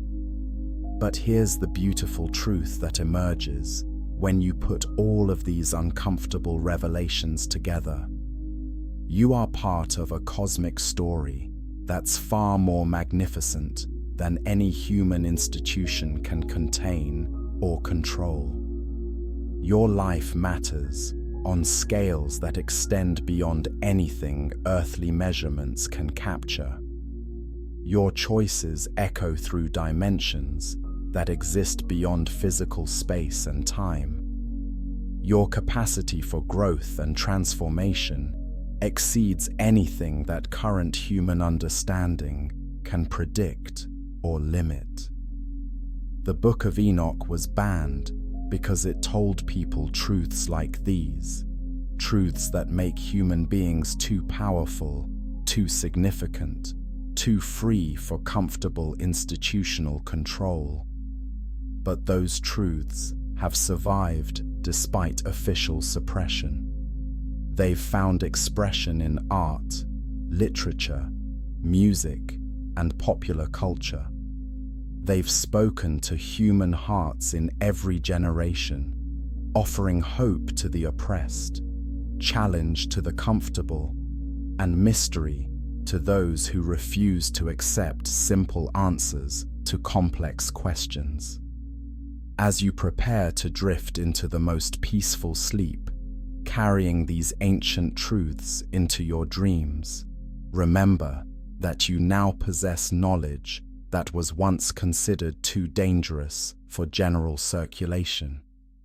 You understand that the universe is vast and strange and beautiful beyond human comprehension. You know that your choices matter on cosmic scales. You've seen that ultimate justice is real and that love will have the final word in the cosmic story. You've learned that boundaries between realms can be crossed, that consciousness can evolve beyond its current limitations, that the divine and human realms are connected in ways that make transformation possible. Most importantly, you've discovered that truth has its own power to survive and flourish, regardless of official approval. The ideas that serve genuine human spiritual needs will find ways to express themselves, to influence culture, to guide seeking hearts toward greater understanding and deeper connection with the mystery of existence itself. The Book of Enoch reminds us that we are not alone in the cosmos. We are part of a vast community of conscious beings, some earthly and some heavenly, all participating in an ongoing story of cosmic development that moves ultimately toward greater love, justice, and understanding. Your individual story is a unique and irreplaceable chapter in that larger narrative. Every day of your life adds new pages to the book that represents your contribution to the cosmic library. Every choice writes new chapters in your eternal significance. Sleep peacefully tonight, knowing that you carry within yourself seeds of transformation that can grow beyond anything current human understanding can imagine. You are more than you know, part of something larger than you can grasp, moving toward a destiny more beautiful than earthly language can describe. The truth they didn't want you to know is simply this: you matter. Your life has cosmic significance. Your choices echo through eternity. Your capacity for growth and love and wisdom has no ultimate limits except those you accept for yourself. Rest in that truth. Dream in that knowledge. Wake tomorrow knowing that you are part of the most amazing story ever told. A story that's still being written, still unfolding, still moving toward resolutions more beautiful than any human heart has ever dared to hope. The Book of Enoch has shared its secrets with you. Now, carry those secrets forward. Let them transform how you see yourself and your world, and know that in receiving these ancient truths, you've become part of the continuing revelation that flows through human consciousness across all the centuries of our long journey toward understanding who we really are and what we're ultimately capable of becoming. Sweet dreams, Cosmic Voyager. Your journey through the forbidden secrets of the Book of Enoch is complete. But your journey into the unlimited possibilities of conscious existence has only just begun.